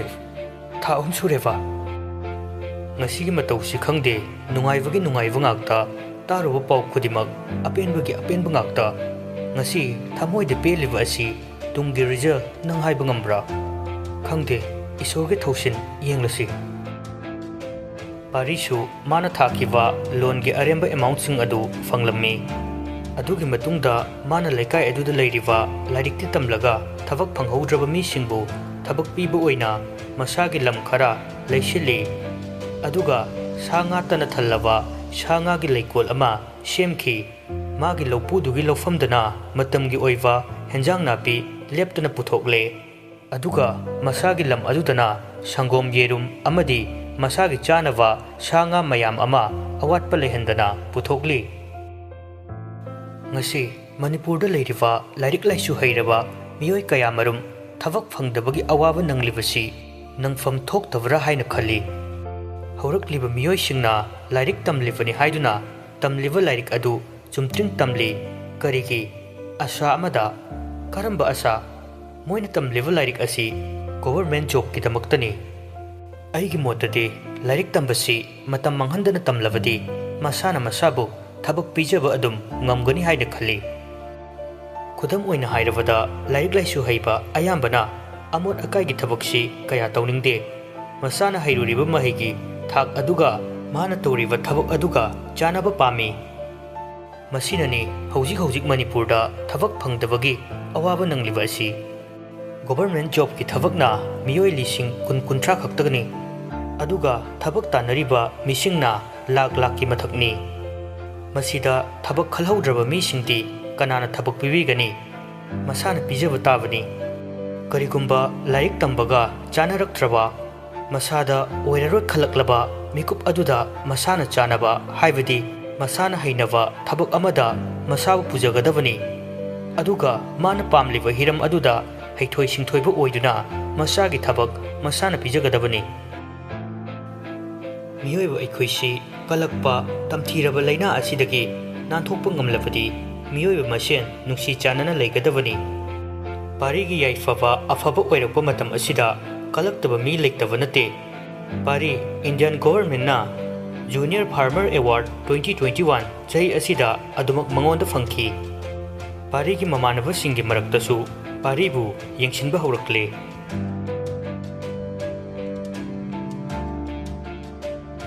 ꯅꯨꯃꯤꯠꯇꯨ ꯅꯤꯡꯊꯤꯒꯤ ꯑꯉꯥꯡ ꯎꯅꯕ ꯅꯨꯃꯤꯠꯅꯤ ꯅꯤꯡꯊꯤꯅ ꯑꯩ ꯉꯁꯤꯗꯤ ꯍꯛꯆꯥꯡꯁꯦ ꯈꯔ ꯅꯨꯡꯉꯥꯏꯇꯦ ꯏꯁꯥꯁꯤꯁꯨ ꯌꯥꯝ ꯂꯨꯝꯕꯗꯧꯅ ꯇꯧꯋꯦ ꯃꯤꯀꯨꯞ ꯑꯗꯨꯗ ꯄꯥꯔꯤꯗꯨ ꯃꯅꯥꯛꯇꯒꯤ ꯆꯠꯊꯣꯛꯍꯟꯕ ꯄꯥꯝꯖꯗꯦ ꯄꯥꯔꯤꯅ ꯅꯪ ꯉꯥꯏꯍꯥꯛꯇꯪ ꯂꯩꯔꯝꯃꯣ ꯑꯩ ꯏꯅꯦ ꯀꯧꯔꯨꯒꯦ ꯗꯣꯛꯇꯔ ꯆꯠꯅꯕ ꯇꯧꯁꯦ ꯀꯨꯏꯔꯣꯏ ꯐꯠ ꯂꯥꯛꯀꯅꯤ ꯅꯤꯡꯊꯤ ꯄꯥꯔꯤꯕꯨ ꯃꯅꯥꯛꯇ ꯑꯗꯨꯝ ꯊꯝꯅꯤꯡꯉꯤ ꯀꯔꯤꯃꯇ ꯆꯠꯊꯣꯛꯍꯟꯅꯤꯡꯗꯦ ꯄꯥꯔꯤꯕꯨ ꯈꯥꯝꯕꯗꯤ ꯉꯝꯗꯦ ꯑꯁ ꯀꯨꯏꯔꯛꯀꯅꯣ ꯐꯤꯕꯝꯁꯦ ꯑꯩ ꯅꯪ ꯎꯗ꯭ꯔꯗꯤ ꯌꯥꯝꯅ ꯅꯨꯡꯉꯥꯏꯔꯣꯏꯌꯦ ꯄꯥꯔꯤꯅ ꯍꯣꯏꯁꯦ ꯀꯨꯏꯔꯣꯏꯌꯦ ꯑꯁꯤ ꯍꯥꯏꯔꯝꯂꯒ ꯃꯅꯦ ꯍꯣꯏꯗ ꯆꯦꯜꯂꯛꯏ ꯑꯗꯨꯒ ꯃꯅꯦꯕꯨ ꯀꯧꯔꯨꯔꯦ ꯃꯅꯦꯁꯨ ꯏꯃꯨꯡꯒꯤ ꯊꯕꯛ ꯇꯧꯔꯒ ꯂꯩꯔꯝꯃꯤ ꯀꯣꯟ ꯂꯤꯛ ꯐꯦꯡꯂꯤꯕꯗꯨ ꯄ꯭ꯔꯞ ꯄ꯭ꯔꯞ ꯂꯣꯏꯁꯤꯟꯅꯕ ꯍꯣꯠꯅꯔꯤ ꯄꯥꯔꯤꯒ ꯃꯅꯦꯒꯗꯨ ꯃꯌꯨꯝꯗ ꯄ꯭ꯔꯞ ꯄ꯭ꯔꯞ ꯆꯦꯜꯂꯛꯏ ꯑꯗꯨꯒ ꯃꯥꯒꯤ ꯀꯥꯗ ꯄꯄꯠ ꯆꯦꯟꯁꯤꯜꯂꯛꯏ ꯂꯩꯔꯝꯂꯤꯕ ꯅꯤꯡꯊꯤꯒꯤ ꯐꯤꯕꯝ ꯑꯗꯨ ꯎꯕꯗ ꯊꯃꯣꯏ ꯑꯗꯨ ꯄꯨꯕ ꯉꯝꯂꯝꯗꯦ ꯅꯤꯡꯊꯤꯕꯨ ꯍꯦꯟꯅ ꯅꯨꯡꯁꯤꯕ ꯐꯥꯎꯔꯛꯈꯤ ꯅꯤꯡꯊꯤ ꯑꯉꯥꯡ ꯅꯨꯄꯤ ꯃꯁꯛ ꯐꯖꯕ ꯑꯃ ꯀꯣꯜꯂꯒ ꯇꯦꯛꯇ ꯀꯥꯏꯗꯅ ꯄꯥꯔꯤ ꯍꯜꯂꯛꯄ ꯉꯥꯏꯔꯝꯃꯤ ꯄꯥꯔꯤ ꯍꯥꯏꯐꯦꯠ ꯀꯔꯤꯒꯨꯝꯕ ꯈꯔ ꯅꯤꯡꯁꯤꯡꯂꯛꯏ ꯅꯤꯡꯊꯤꯕꯨ ꯅꯨꯡꯁꯤꯕ ꯃꯤꯠꯌꯦꯡꯗ ꯌꯦꯡꯕꯤꯔꯛꯏ ꯍꯌꯦꯡ ꯑꯩꯅ ꯅꯥꯔ ꯐꯥꯎꯕ ꯅꯪꯗꯤ ꯊꯕꯛꯅ ꯂꯨꯏ ꯍꯥꯏꯗꯨꯅ ꯑꯩꯕꯨ ꯍꯨꯟꯗꯣꯛꯇꯣꯏꯕ ꯑꯣꯏꯔꯝꯒꯅꯤꯅꯦ ꯅꯪ ꯅꯤꯡꯊꯤꯒꯤ ꯐꯤꯕꯝ ꯑꯗꯨ ꯎꯕꯗ ꯄꯥꯔꯤꯗꯤ ꯊꯃꯣꯏ ꯄꯨꯕ ꯉꯝꯗ꯭ꯔꯕꯅꯤ ꯑꯁꯨꯝꯅ ꯑꯣꯏꯔꯛꯀꯅꯤ ꯈꯪꯂꯝꯂꯕꯗꯤ ꯄꯥꯔꯤ ꯃꯅꯦ ꯀꯧꯕ ꯆꯠꯂꯝꯂꯣꯏꯗꯕꯅꯤ ꯍꯥꯏꯅ ꯈꯜꯂꯛꯏ ꯃꯅꯦꯅ ꯍꯩꯃꯥ ꯑꯩꯗꯤ ꯈꯔ ꯊꯦꯡꯗꯣꯛꯈ꯭ꯔꯦꯗꯅ ꯅꯨꯄꯥꯔꯣ ꯅꯨꯄꯤꯔꯣ ꯏꯁꯨꯁꯤꯕꯣ ꯅꯤꯡꯊꯤꯅ ꯅꯨꯄꯤꯅꯤ ꯏꯅꯦ ꯅꯤꯡꯊꯤ ꯑꯉꯥꯡꯗꯨ ꯃꯄꯥꯗ ꯁꯤꯟꯅꯔꯦ ꯑꯗꯨꯒ ꯍꯥꯏꯔꯛꯏ ꯑꯉꯥꯡꯁꯦ ꯂꯝ ꯍꯦꯛ ꯍꯦꯜꯂꯕ ꯅꯪꯒꯤ ꯗꯥꯏꯇꯅꯤꯀꯣ ꯅꯪꯅ ꯃꯐꯝꯁꯤꯗ ꯂꯩꯔꯝꯃꯕꯗꯤ ꯑꯩꯅ ꯁꯦꯟꯅꯖꯒꯗꯕ ꯑꯗꯨꯕꯨ ꯅꯪꯅ ꯑꯩ ꯊꯥꯗꯣꯛꯂꯒ ꯆꯠꯄ ꯉꯝꯕꯅꯤꯅ ꯅꯪꯒꯤ ꯁꯔꯨꯛ ꯄꯥꯔꯤꯗꯨ ꯋꯥ ꯉꯥꯡꯗꯦ ꯃꯣꯃꯣꯟ ꯇꯃꯛ ꯅꯣꯛꯏ ꯃꯅꯦꯅ ꯏꯁꯨꯁꯤꯗꯤ ꯃꯃꯥ ꯂꯧꯗꯅ ꯏꯪ ꯇꯞꯄꯤ ꯃꯁꯛ ꯃꯇꯧ ꯐꯖꯕꯤ ꯑꯣꯏꯗꯣꯔꯤ ꯅꯤꯡꯊꯤꯅ ꯃꯄꯥ ꯂꯧꯗꯅꯅꯦ ꯃꯄꯤ ꯃꯥꯏ ꯅꯧꯖꯔꯅꯤ ꯑꯁꯤ ꯍꯥꯏꯗꯨꯅ ꯅꯤꯡꯊꯤ ꯑꯃꯗꯤ ꯃꯅꯦꯗꯨ ꯅꯣꯛꯂꯛꯏ ꯄꯥꯔꯤꯁꯨ ꯍꯥꯏꯐꯦꯠ ꯅꯣꯛꯐꯦꯠ ꯇꯧꯏ ꯃꯅꯦꯅ ꯍꯣꯏꯅꯦ ꯏꯌꯥꯁꯦ ꯄꯤ ꯅꯧꯏꯀꯣ ꯍꯦꯔꯥ ꯏꯁꯨꯕꯨ ꯀꯞꯆꯦꯠꯄꯤ ꯑꯣꯏꯕ ꯌꯥꯕ꯭ꯔꯥꯗꯣ ꯃꯄꯥ ꯂꯧꯔꯁꯨ ꯄꯤ ꯅꯧꯒꯟꯕꯗꯨ ꯂꯧꯕ ꯌꯥꯗꯦꯀꯣ ꯑꯁꯤ ꯍꯥꯏꯔꯒ ꯃꯁꯨꯗꯨ ꯉꯥꯏꯍꯥꯛ ꯄꯝꯃꯤ ꯑꯗꯨꯒ ꯅꯤꯡꯊꯤꯗ ꯆꯥꯕ ꯌꯥꯕ ꯌꯥꯗꯕ ꯈꯔ ꯍꯥꯏꯔꯝꯂꯒ ꯃꯥꯁꯨ ꯆꯠꯈ꯭ꯔꯦ ꯑꯁꯨꯛ ꯅꯨꯡꯁꯤꯅꯕ ꯑꯁꯨꯛ ꯅꯨꯡꯉꯥꯏꯅ ꯂꯩꯔꯤꯕ ꯑꯁꯤ ꯃꯤꯄꯨꯝ ꯈꯨꯗꯤꯡꯃꯛꯅ ꯂꯣꯏꯅꯃꯛ ꯄꯥꯝꯅꯔꯤꯕꯅꯤ ꯍꯤꯡꯃꯤꯟꯅꯕꯒꯤ ꯅꯨꯡꯉꯥꯏꯕ ꯍꯥꯏꯕꯗꯨ ꯑꯁꯤ ꯅꯠꯇ꯭ꯔꯥ ꯄꯥꯔꯤꯒꯤ ꯃꯃꯥꯟꯅꯕ ꯂꯟꯆꯦꯟꯕ ꯄꯨꯂꯤꯁ ꯑꯣꯐꯤꯁꯔ ꯑꯃ ꯑꯣꯏꯔꯦ ꯑꯣꯏꯔꯤꯕ ꯄꯨꯂꯤꯁ ꯑꯗꯨꯁꯨ ꯄꯥꯔꯤꯅ ꯁꯦꯜ ꯈꯔ ꯂꯟꯆꯦꯟꯕꯅ ꯊꯕꯛ ꯆꯪꯕꯗ ꯃꯇꯦꯡ ꯄꯥꯡꯂꯝꯃꯤ ꯃꯔꯨꯞ ꯑꯣꯏꯕꯒꯤ ꯅꯨꯡꯁꯤꯅꯕꯗꯨ ꯀꯩꯗꯧꯅꯨꯡꯗ ꯊꯥꯗꯣꯛꯅꯗꯦ ꯄꯥꯔꯤ ꯑꯃꯗꯤ ꯅꯤꯡꯊꯤꯒꯤ ꯃꯆꯥ ꯊꯣꯏꯁꯅꯥꯁꯨ ꯄꯨꯡꯀꯛ ꯆꯥꯎꯔꯦ ꯊꯣꯏꯁꯅꯥ ꯃꯃꯥ ꯌꯥꯝꯅ ꯃꯥꯜꯂꯤ ꯃꯆꯤꯟꯗ ꯃꯃꯥ ꯄꯄꯥ ꯍꯥꯏꯕ ꯈꯔ ꯈꯔ ꯊꯣꯛꯂꯦ ꯑꯉꯥꯡ ꯑꯗꯨ ꯌꯥꯝꯅ ꯅꯨꯡꯁꯤ ꯃꯔꯝꯁꯨ ꯌꯥꯝꯅ ꯃꯣꯛꯏ ꯊꯣꯏꯁꯅꯥ ꯎꯕꯗ ꯃꯤꯄꯨꯝ ꯈꯨꯗꯤꯡꯃꯛ ꯊꯣꯏꯁꯅꯥꯕꯨ ꯂꯛꯅꯔꯝꯗꯅ ꯆꯠꯈꯤꯕ ꯑꯃꯠꯇ ꯌꯥꯎꯗꯦ ꯃꯤꯑꯣꯏꯕ ꯑꯩꯈꯣꯏꯒꯤ ꯀꯜꯂꯛꯄ ꯍꯥꯏꯕ ꯂꯩꯅꯥ ꯅꯪꯁꯦ ꯌꯥꯝꯅ ꯐꯠꯇꯦ ꯃꯤꯅ ꯑꯗꯨꯛ ꯅꯨꯡꯉꯥꯏꯕ ꯎꯔꯒ ꯅꯈꯣꯏꯅ ꯀꯜꯂꯛꯂꯤꯕ ꯀꯔꯤꯒꯤꯅꯣ ꯐꯠꯇꯦꯗꯀꯣ ꯃꯤꯑꯣꯏꯕ ꯄꯥꯔꯤꯒꯤ ꯅꯨꯡꯉꯥꯏꯕ ꯑꯗꯨ ꯎꯔꯒ ꯃꯤꯑꯣꯏ ꯈꯔꯅ ꯑꯇꯝꯅꯅ ꯄꯥꯔꯤꯒꯤ ꯐꯥꯔꯝꯗ ꯕꯣꯝ ꯄꯣꯈꯥꯏꯍꯟꯈꯤ ꯅꯨꯃꯤꯠ ꯑꯗꯨ ꯏꯁꯣꯔ ꯃꯍꯥꯛꯄꯨꯁꯨ ꯋꯥꯔꯧꯕꯝ ꯊꯣꯛꯏ ꯀꯔꯤꯒꯤ ꯅꯨꯡꯁꯤꯕ ꯑꯃꯕꯨ ꯃꯥꯡꯍꯟꯕꯤꯔꯤꯕ ꯂꯧꯖꯈ꯭ꯔꯣ ꯄꯦꯟꯅ ꯄꯥꯔꯤꯒꯤ ꯂꯟ ꯊꯨꯝ ꯄꯨꯝꯕ ꯑꯁꯤꯗꯁꯨ ꯅꯠꯇꯦ ꯂꯧꯖꯈꯣ ꯅꯪ ꯄꯥꯔꯤꯒꯤ ꯃꯤꯡꯆꯠ ꯑꯗꯨ ꯐꯥꯎꯕ ꯑꯗꯨꯒ ꯅꯤꯡꯊꯤ ꯃꯥꯕꯨ ꯊꯅꯝꯕꯤꯔꯝꯃꯨ ꯅꯪꯅ ꯂꯟ ꯊꯨꯝ ꯄꯨꯝꯕ ꯂꯧꯈꯤꯕꯗ ꯀꯔꯤꯁꯨ ꯋꯥꯔꯧꯔꯣꯏꯗꯕꯅꯤ ꯀꯔꯤꯒꯤꯅꯣ ꯅꯪꯅ ꯑꯁꯨꯛ ꯐꯠꯇ꯭ꯔꯤꯕꯁꯤ ꯅꯨꯡꯁꯤꯅ ꯂꯩꯖꯕ ꯄꯥꯔꯤ ꯅꯤꯡꯊꯤ ꯑꯃꯗꯤ ꯃꯆꯥꯅꯨꯄꯤꯒꯤ ꯅꯨꯡꯁꯤꯕꯕꯨ ꯀꯔꯤꯒꯤ ꯀꯜꯂꯛꯄꯤꯔꯤꯕꯅꯣ ꯍꯦ ꯏꯁꯣꯔ ꯅꯪꯕꯨ ꯇꯁꯦꯡꯅ ꯋꯥꯔꯧꯏ ꯅꯤꯡꯊꯤꯁꯦ ꯃꯇꯝ ꯁꯥꯡꯅ ꯄꯥꯔꯤꯒꯤ ꯃꯅꯥꯛꯇ ꯂꯩꯍꯟꯅꯤꯡꯗ꯭ꯔꯤꯕ ꯀꯔꯤꯒꯤꯅꯣ ꯑꯣ ꯅꯤꯡꯊꯤ ꯅꯪꯒꯤ ꯅꯔꯥꯏꯕꯛꯁꯦ ꯊꯤꯗꯀꯣ ꯅꯪꯒꯤ ꯕꯕꯥ ꯑꯃꯗꯤ ꯃꯃꯥꯅ ꯅꯪꯕꯨ ꯂꯩꯔꯝꯂꯦꯟꯗ ꯀꯧꯔꯕ꯭ꯔꯣ ꯄꯤꯛꯂꯤꯕ ꯑꯉꯥꯡ ꯑꯁꯤꯅ ꯀꯅꯥꯗ ꯏꯃꯥ ꯀꯧꯒꯗꯧꯔꯤꯕ ꯅꯨꯃꯤꯠ ꯑꯗꯨꯒꯤ ꯕꯣꯝ ꯄꯣꯈꯥꯏꯕ ꯑꯗꯨꯗ ꯄꯥꯔꯤ ꯑꯃꯗꯤ ꯊꯥꯗꯣꯏꯁꯅꯥꯕꯨ ꯊꯥꯗꯣꯛꯂꯝꯂꯒ ꯅꯤꯡꯊꯤ ꯑꯃꯨꯛ ꯍꯟꯅ ꯍꯜꯂꯛꯂꯔꯣꯏꯗꯕ ꯂꯝꯕꯤ ꯑꯗꯨꯗ ꯈꯣꯡ ꯊꯥꯡꯈ꯭ꯔꯦ ꯅꯤꯡꯊꯤꯗꯨ ꯌꯥꯝꯅ ꯋꯥꯖꯕꯅꯤ ꯃꯥꯅ ꯄꯥꯔꯤꯕꯨ ꯌꯥꯝꯅ ꯅꯨꯡꯁꯤꯖꯕꯅꯤ ꯄꯥꯔꯤ ꯅꯪꯗꯤ ꯅꯤꯡꯊꯤꯕꯨ ꯅꯨꯡꯁꯤꯗꯕ꯭ꯔꯥ ꯅꯤꯡꯊꯤꯒꯤ ꯊꯋꯥꯏ ꯌꯥꯎꯗ꯭ꯔꯕ ꯏꯇꯅ ꯄꯨꯡꯉꯥꯡ ꯉꯥꯡꯂꯕ ꯁꯛꯇꯝ ꯑꯗꯨ ꯅꯪ ꯌꯦꯡꯕ ꯉꯝꯂꯤꯕ꯭ꯔꯥ ꯍꯦ ꯏꯁꯣꯔ ꯅꯪꯅ ꯃꯤꯑꯣꯏꯕꯁꯤ ꯁꯦꯝꯕꯤꯕꯅꯤ ꯍꯥꯏꯕꯗꯥꯏ ꯑꯗꯨꯗꯤ ꯅꯤꯡꯊꯤꯕꯨ ꯍꯤꯡꯍꯜꯂꯣ ꯑꯗꯨꯒ ꯐꯠꯇ꯭ꯔꯕ ꯃꯈꯣꯏꯕꯨ ꯆꯩꯔꯥꯛꯄꯤꯌꯣ ꯐꯤꯕꯝ ꯑꯁꯤꯗ ꯄꯥꯔꯤ ꯀꯌꯥꯝ ꯋꯥꯔꯝꯒꯅꯤ ꯅꯪ ꯈꯪꯗꯕ꯭ꯔꯥ ꯄꯥꯔꯤꯅꯁꯨ ꯅꯤꯡꯊꯤꯕꯨ ꯅꯨꯡꯁꯤꯕꯅ ओजा हाइबा वाहैसि नत्तना कन्ना हाइजदबनी पारीना महाकपु थवाइमकनि खन्ना नुंसिजबनी करिगे हक्चांग असि थंबिरमलिबनो अदुक मिनुंसि लेक्ट्रबदि हक्चांग असिबुसु पुबिख्रो पारी निंथिगी थवाइ याउद्रबा हक्चांग अदुबु कोलगा ओजा ओजा नंगना तोरिबसि करिनो खुमो नंगना हाइखिबदो ऐ काउद्रिये हयेंग अइना नारा फावबा नंगदि थबकना लोइ हाइदुना अइबु हुंदो अमदोइबा ओइरमगनिनि नंग ओजा अइ नंगबु थादोकपा ngamloye खोंथांग खुदिमकसे पुनः थांमिनसे पिकलिबा इचा थोइसनाना कनादा इमा हाइना कौगनी मीना ममा लेतबा मचा हाइबदु नंगना पामलिबसे नंगना अइगिदमकता खनबिद्रबसु थोइसनागी खनबियो अइ इचागी मतौसे येंगदुना लेहोबा ngamloye निंथिगी देव कर्मसु लोइख्रे पारीबु अतमनना सिंगनरिबा मीसिंगदुसु मागे मरुप लंचेनबना फंगनबा थिविदुना अहकपा चैराकसु पीख्रे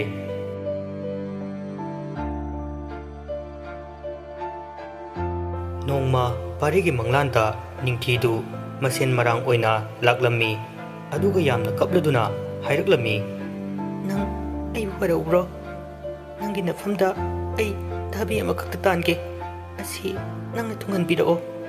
थमोइसे खांगबा ngamdre अदुना हाइजरकलिबने अइगी थमोइगी दाबीने नंग थोइसनागी ममा अमा थियो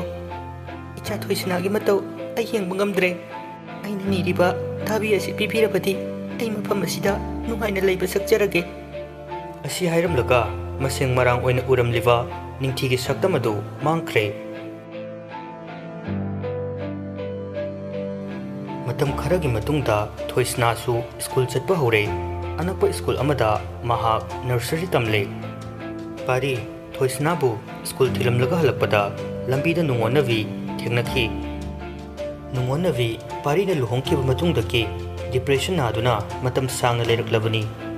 पारीगी वखलतदा थमोय अदु लाइमन ओइदुना लाक्लिबनी नुंगोनवी मसम हाटपोय हाटबोय मिटपान अदुसु इमु मुना खामदेई पारी लाक्लिबा लंबी अदुदा लेपलरे नुंगोनवीदु ngasidi थौना यामना लै असुमना माना थौना लैबसि ngasina ahanbani mamangda mana asumna थौना लैरमलगदि ngasi mana waribasi waram loitabani पारी नुंगोनवीना लैरिबा माइकै अदुदा लाइ मफम अदुदगी पारीगी मयुमसु इराप लाक्त्रे नुंगोनवीदु पारीबु खामी अदुगा पारीदा वारी साबा हौरई पारीदु वादी ngángde नुंगोनवीदि अदुमक ngángli नोंमता असुमना पारीगा ओनसिनदुना वारी साबा फंगजरक्तबनी तसेंगना मसादु अपेनबा अमा ओइरदुना थकलमी पारीना नुंगोनवी असुमना पारीना नुंगोनवी कौरकपदुदा नुंगोनवीदि मसादु थकतखिदना लेक्थखरे पारीना असुमना नुंगोनवी हाइना कौबसि ngasina ahanbani पारी नुंगोनवीबु मयुमदा पुसिनबिरे अदुगा मागी मने अदु कौरगा नुंगोनवीबु वखन तानब होनरी पारीना इने अई थोइसनाबु लौरके फार्मदसु हाइफे चंगलमगे खरदि कुइगदब माले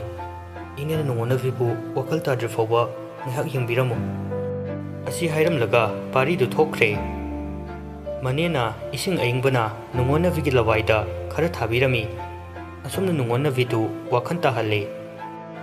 मनेगा नुंगोनवीगदु तपना वारी सानबा हौरई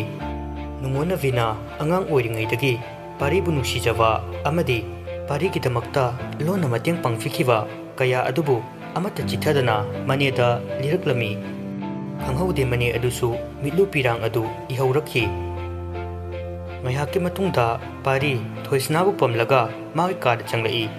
नुंगोनवी अमदि मने लैबु उदे माना खली चटख्रब माले हाइना थोइसनादु फिरोन होंबा लोइरगा चाकसंग तमना चंगलई पारीसु चाकसंगलोमदा लाकपुदा कोकदगी खोंग फाउबा तु चुंखिबा खंगहौदे मचानुपीबु चेना कोनसिनजै अदुगा हाइरई ओजा लैरमलिबा अदु ओजा निंगथिरा नत्रगा ओजा निंगथि साबा मीरा मनेसु डाइनिंग टेबल अदुगी मनाक्ता लैरिबा चौकरी अदुदा फमलम्मी लैरमलिबा ओजा निंगथि मानबा सक्तम अदु अतै कनासु नते ओजा निंगथिना पारीबु चेनबा नुमित्ता सेचखिबा उरेंग मचुगी फनेक फी अमदि पिकलबा बिंदी असिदसु नतना naton aduda langna nganthoriba chandal asengbumakti mahak oja ningthi natte nungona vidu pari gi manena sethaliba fijet leitengni pari masada chayetnaba amaga loinana manebu kaurei manena ipungo nang nani na hairibase inda batogano nungona bibu loksilo parina ine kaino ine na haibiribasibo nungona vise leishavine aduga aina yumpala misakne matau karamna manena ai loina khangine pari laibakta tamlamlabani khalo ibunga nang mabu loksinbiyo parina madu oithok loi ine nungona vi wahai du tavda makol thokna mit kipi chadum chadum ta tuna wahai ama phawba hek haiwa ngamdana hik hik lawo makai kapli parina nungona be nang khalifu sikarino ha nang la savine aigi nupi leire haiba nang khangdibu natra nangisu nang pamjab lambida chalo wari se mina khangkabadi miyam nangbu fazana haibiroi chalo chalo asumna pari na chairakpa aduda nungona vidu khangba ngamthraduna pari ai nangbu nuksiye ai samas hainaba karimata kidre nangi nafamda aibu loksinbiyo ai nangbu nuksirakpase aigi punsida aigi wakhalda amakpa yauduna nusirakpane asi haiduna pari gi makhongdu nungona vina soktuna pendava kaya phongthokli manena nangna chairiba tanliba mido nungona vina thie aine nangna chairibado aine talibadusu nanene asuk thamoi suknani jaba bikya sibu haptab nangbu iyani haiduna kaida soigidagi haina senajarakpagi mahiro yare ngasi nangsu matik chare natomti lepchaba ngamle sinatra nangna tandrabasu ai chetkiniye nani ama lei haibagi wakhanchu kautokro asi hairamlaga manedu mapanda tapna thorai parina ine na engonda chaleba pakhong sibu karino aina ineda adumba fattaba wakhan khankiba leiti ine na aibu senabirakpa ai kautriye ima ipa leitrabasu ine na aibu yengchinbirakpane lamjasara amagum manglagadaba aigi punsibu ine na kanbirakpane manedu wa makha tade tumina adum thorai parina nungona ve nang wakhan khalo nang atopada luhongnaba tawo nungona vina phare ai yarage nangna haibado adubu aina nafamda karigumba amatani jage thoisinase aingonda sinawo ai magi mama oijage aina kaigumba khongthang adu thanglabasu thoisinabu aingonda sinawo parina machanupi thoisnabu chena konsilaga kanna laurai nungona vi parigi minungsi phangdraba mataudu yengba ngamthraduna kapna mapalomda chenthorake tawi parina nungona vibu chairiba adu nungsidabagi nate thoisnadu munna yenglaga leirambani mapada mapok amadi nungona vigi mataududa khanghaude hik lawu makai nungona bibu chatkinu haiba matagum mama asi haiduna kablai pari thoisnabu konsili aduga masu kapi thoibi baba leiriside kapkano nungona vi thoisnana kaurakpa adu tavada parina chetna koliva thoisnabu mullaga mathada chetna konsili matau adu ubata pari ngaihak leplaga yengi aduga nungona vigi illiva fiji adu pairaga nungona vigi mamita sintharakliba pirangsing adubu taithokpirai aduga hairai nungona vi ai nangbu nusidaba natiye nangna aigidamak leipiramlibase ai tasingna pele nangna nongma talamba thamogi thavido ai ngasi pirage wahidu tavada nungona vi apenba amaga loinana thoisna amadi paribu punna kolaga kappa horai ngasaidagi matau yenge haiduna chatriba manena yena kharomdagi adunidana aigi iyanu pasite minungsi khangdaba honabro ngasigidi leiroko nani hayeng laage chale angakpani nungona vidu ningthina tawbagum chak ising loina hotnakhre parida hanghangduna thawak ingkhang pumba loisinduna chawa thakpa phawba loikre pari thoisnabu sumba changkre ningthi leitraba matung asida pari thoisnabu adum sumba mataudu ngasi su thoisna sumba changkhibani ꯅꯨꯡꯉꯣꯟꯅꯕꯤ ꯀꯣꯟ ꯂꯨꯈꯥꯛ ꯂꯣꯏꯁꯤꯟꯕ ꯂꯣꯏꯔꯦ ꯑꯗꯨꯒ ꯄꯥꯔꯤꯅ ꯁꯨꯝꯂꯤꯕ ꯊꯣꯏꯁꯅꯥꯗ ꯍꯥꯏꯐꯦꯠ ꯌꯦꯡꯂꯝꯂꯒ ꯄꯥꯔꯤꯒꯤ ꯇꯦꯕꯜꯗꯨꯗ ꯐꯝꯊꯔꯛꯏ ꯄꯥꯔꯤꯗꯤ ꯇꯨꯝꯕ ꯅꯠꯇꯦ ꯃꯆꯥꯅꯨꯄꯤꯕꯨ ꯁꯨꯝꯂꯤꯕꯅꯤ ꯅꯨꯡꯉꯣꯟꯅꯕꯤ ꯄꯥꯔꯤꯒꯤ ꯃꯇꯧꯗꯨꯗ ꯏꯀꯥꯏꯗꯨꯅ ꯊꯥꯔꯤꯕ ꯐꯃꯨꯡꯗꯨꯗ ꯇꯨꯝꯗꯦ ꯄꯥꯔꯤꯒꯤ table ꯑꯗꯨꯗ ꯄꯣꯊꯥꯅꯕ ꯁꯦꯝ ꯁꯥꯈ꯭ꯔꯦ ꯉꯥꯏꯍꯥꯛ ꯃꯥꯅ ꯇꯦꯕꯜꯗ ꯃꯥꯅ ꯐꯝꯂꯒ ꯌꯦꯡꯂꯛꯄꯗ ꯃꯍꯥꯛꯅ ꯏꯇꯅ ꯏꯈꯤꯕ ꯆꯦ ꯑꯗꯨ ꯂꯩꯔꯝꯃꯤ ꯃꯥꯅ ꯄ꯭ꯔꯞ ꯐꯥꯛꯂꯒ ꯇꯞꯅ ꯄꯥꯕ ꯍꯧꯔꯛꯈꯤ ꯃꯍꯥꯛꯅ ꯆꯤꯊꯤ ꯑꯗꯨ ꯄꯥꯕ ꯂꯣꯏꯁꯤꯜꯂꯛꯄꯗ ꯄꯥꯔꯤ ꯇꯨꯡꯂꯣꯝꯗꯒꯤ ꯅꯨꯡꯉꯣꯟꯅꯕꯤꯕꯨ ꯇꯞꯅ ꯀꯣꯟꯁꯤꯜꯂꯛꯏ ꯑꯗꯨꯒ ꯍꯥꯏꯔꯛꯏ ꯄꯣꯊꯥꯅꯕ ꯇꯧꯔꯁꯦ ꯋꯥꯍꯩ ꯑꯁꯤꯃꯛ ꯅꯤꯡꯊꯤꯅ ꯄꯥꯔꯤꯗ ꯍꯥꯏꯔꯝꯕ ꯋꯥꯍꯩꯅꯤ ꯄꯥꯔꯤ ꯅꯤꯡꯊꯤ ꯑꯃꯗꯤ ꯅꯨꯡꯉꯣꯟꯅꯕꯤꯒꯤ ꯊꯃꯣꯏꯒꯤ ꯗꯥꯕꯤ ꯑꯗꯨ ꯑꯁꯨꯝꯅ ꯄꯤꯕ ꯉꯝꯈꯤ ꯄꯥꯔꯤꯅ ꯑꯗꯨꯝꯅ ꯍꯥꯏꯔꯛꯄ ꯑꯗꯨꯗ ꯅꯨꯡꯉꯣꯟꯅꯕꯤꯗꯤ ꯃꯁꯥꯗ ꯁꯣꯛꯂꯤꯕ ꯑꯗꯨ ꯃꯦꯟꯃꯥꯟ ꯇꯥꯈꯤꯗ꯭ꯔꯦ ꯑꯗꯨꯒ ꯅꯨꯡꯉꯣꯟꯅꯕꯤꯕꯨ ꯅꯤꯡꯊꯤꯅ ꯍꯤꯞꯂꯝꯕ ꯐꯃꯨꯡ ꯑꯗꯨꯗ ꯄꯨꯁꯤꯟꯕꯤꯔꯝꯃꯤ ꯃꯇꯥꯡ ꯑꯁꯤꯗ ꯊꯃꯣꯏꯒꯤ ꯗꯥꯕꯤ ꯍꯥꯏꯔꯤꯕ ꯋꯥꯔꯤ ꯑꯁꯤ ꯂꯣꯏꯁꯤꯟꯖꯔꯦ ꯃꯇꯝ ꯈꯔꯒꯤ ꯃꯇꯨꯡꯗ ꯑꯅꯧꯕ ꯋꯥꯔꯤ ꯑꯃꯒ ꯂꯣꯏꯅꯅ ꯃꯌꯥꯝ ꯄꯨꯟꯅ ꯑꯃꯨꯛ ꯊꯦꯡꯅꯔꯁꯤ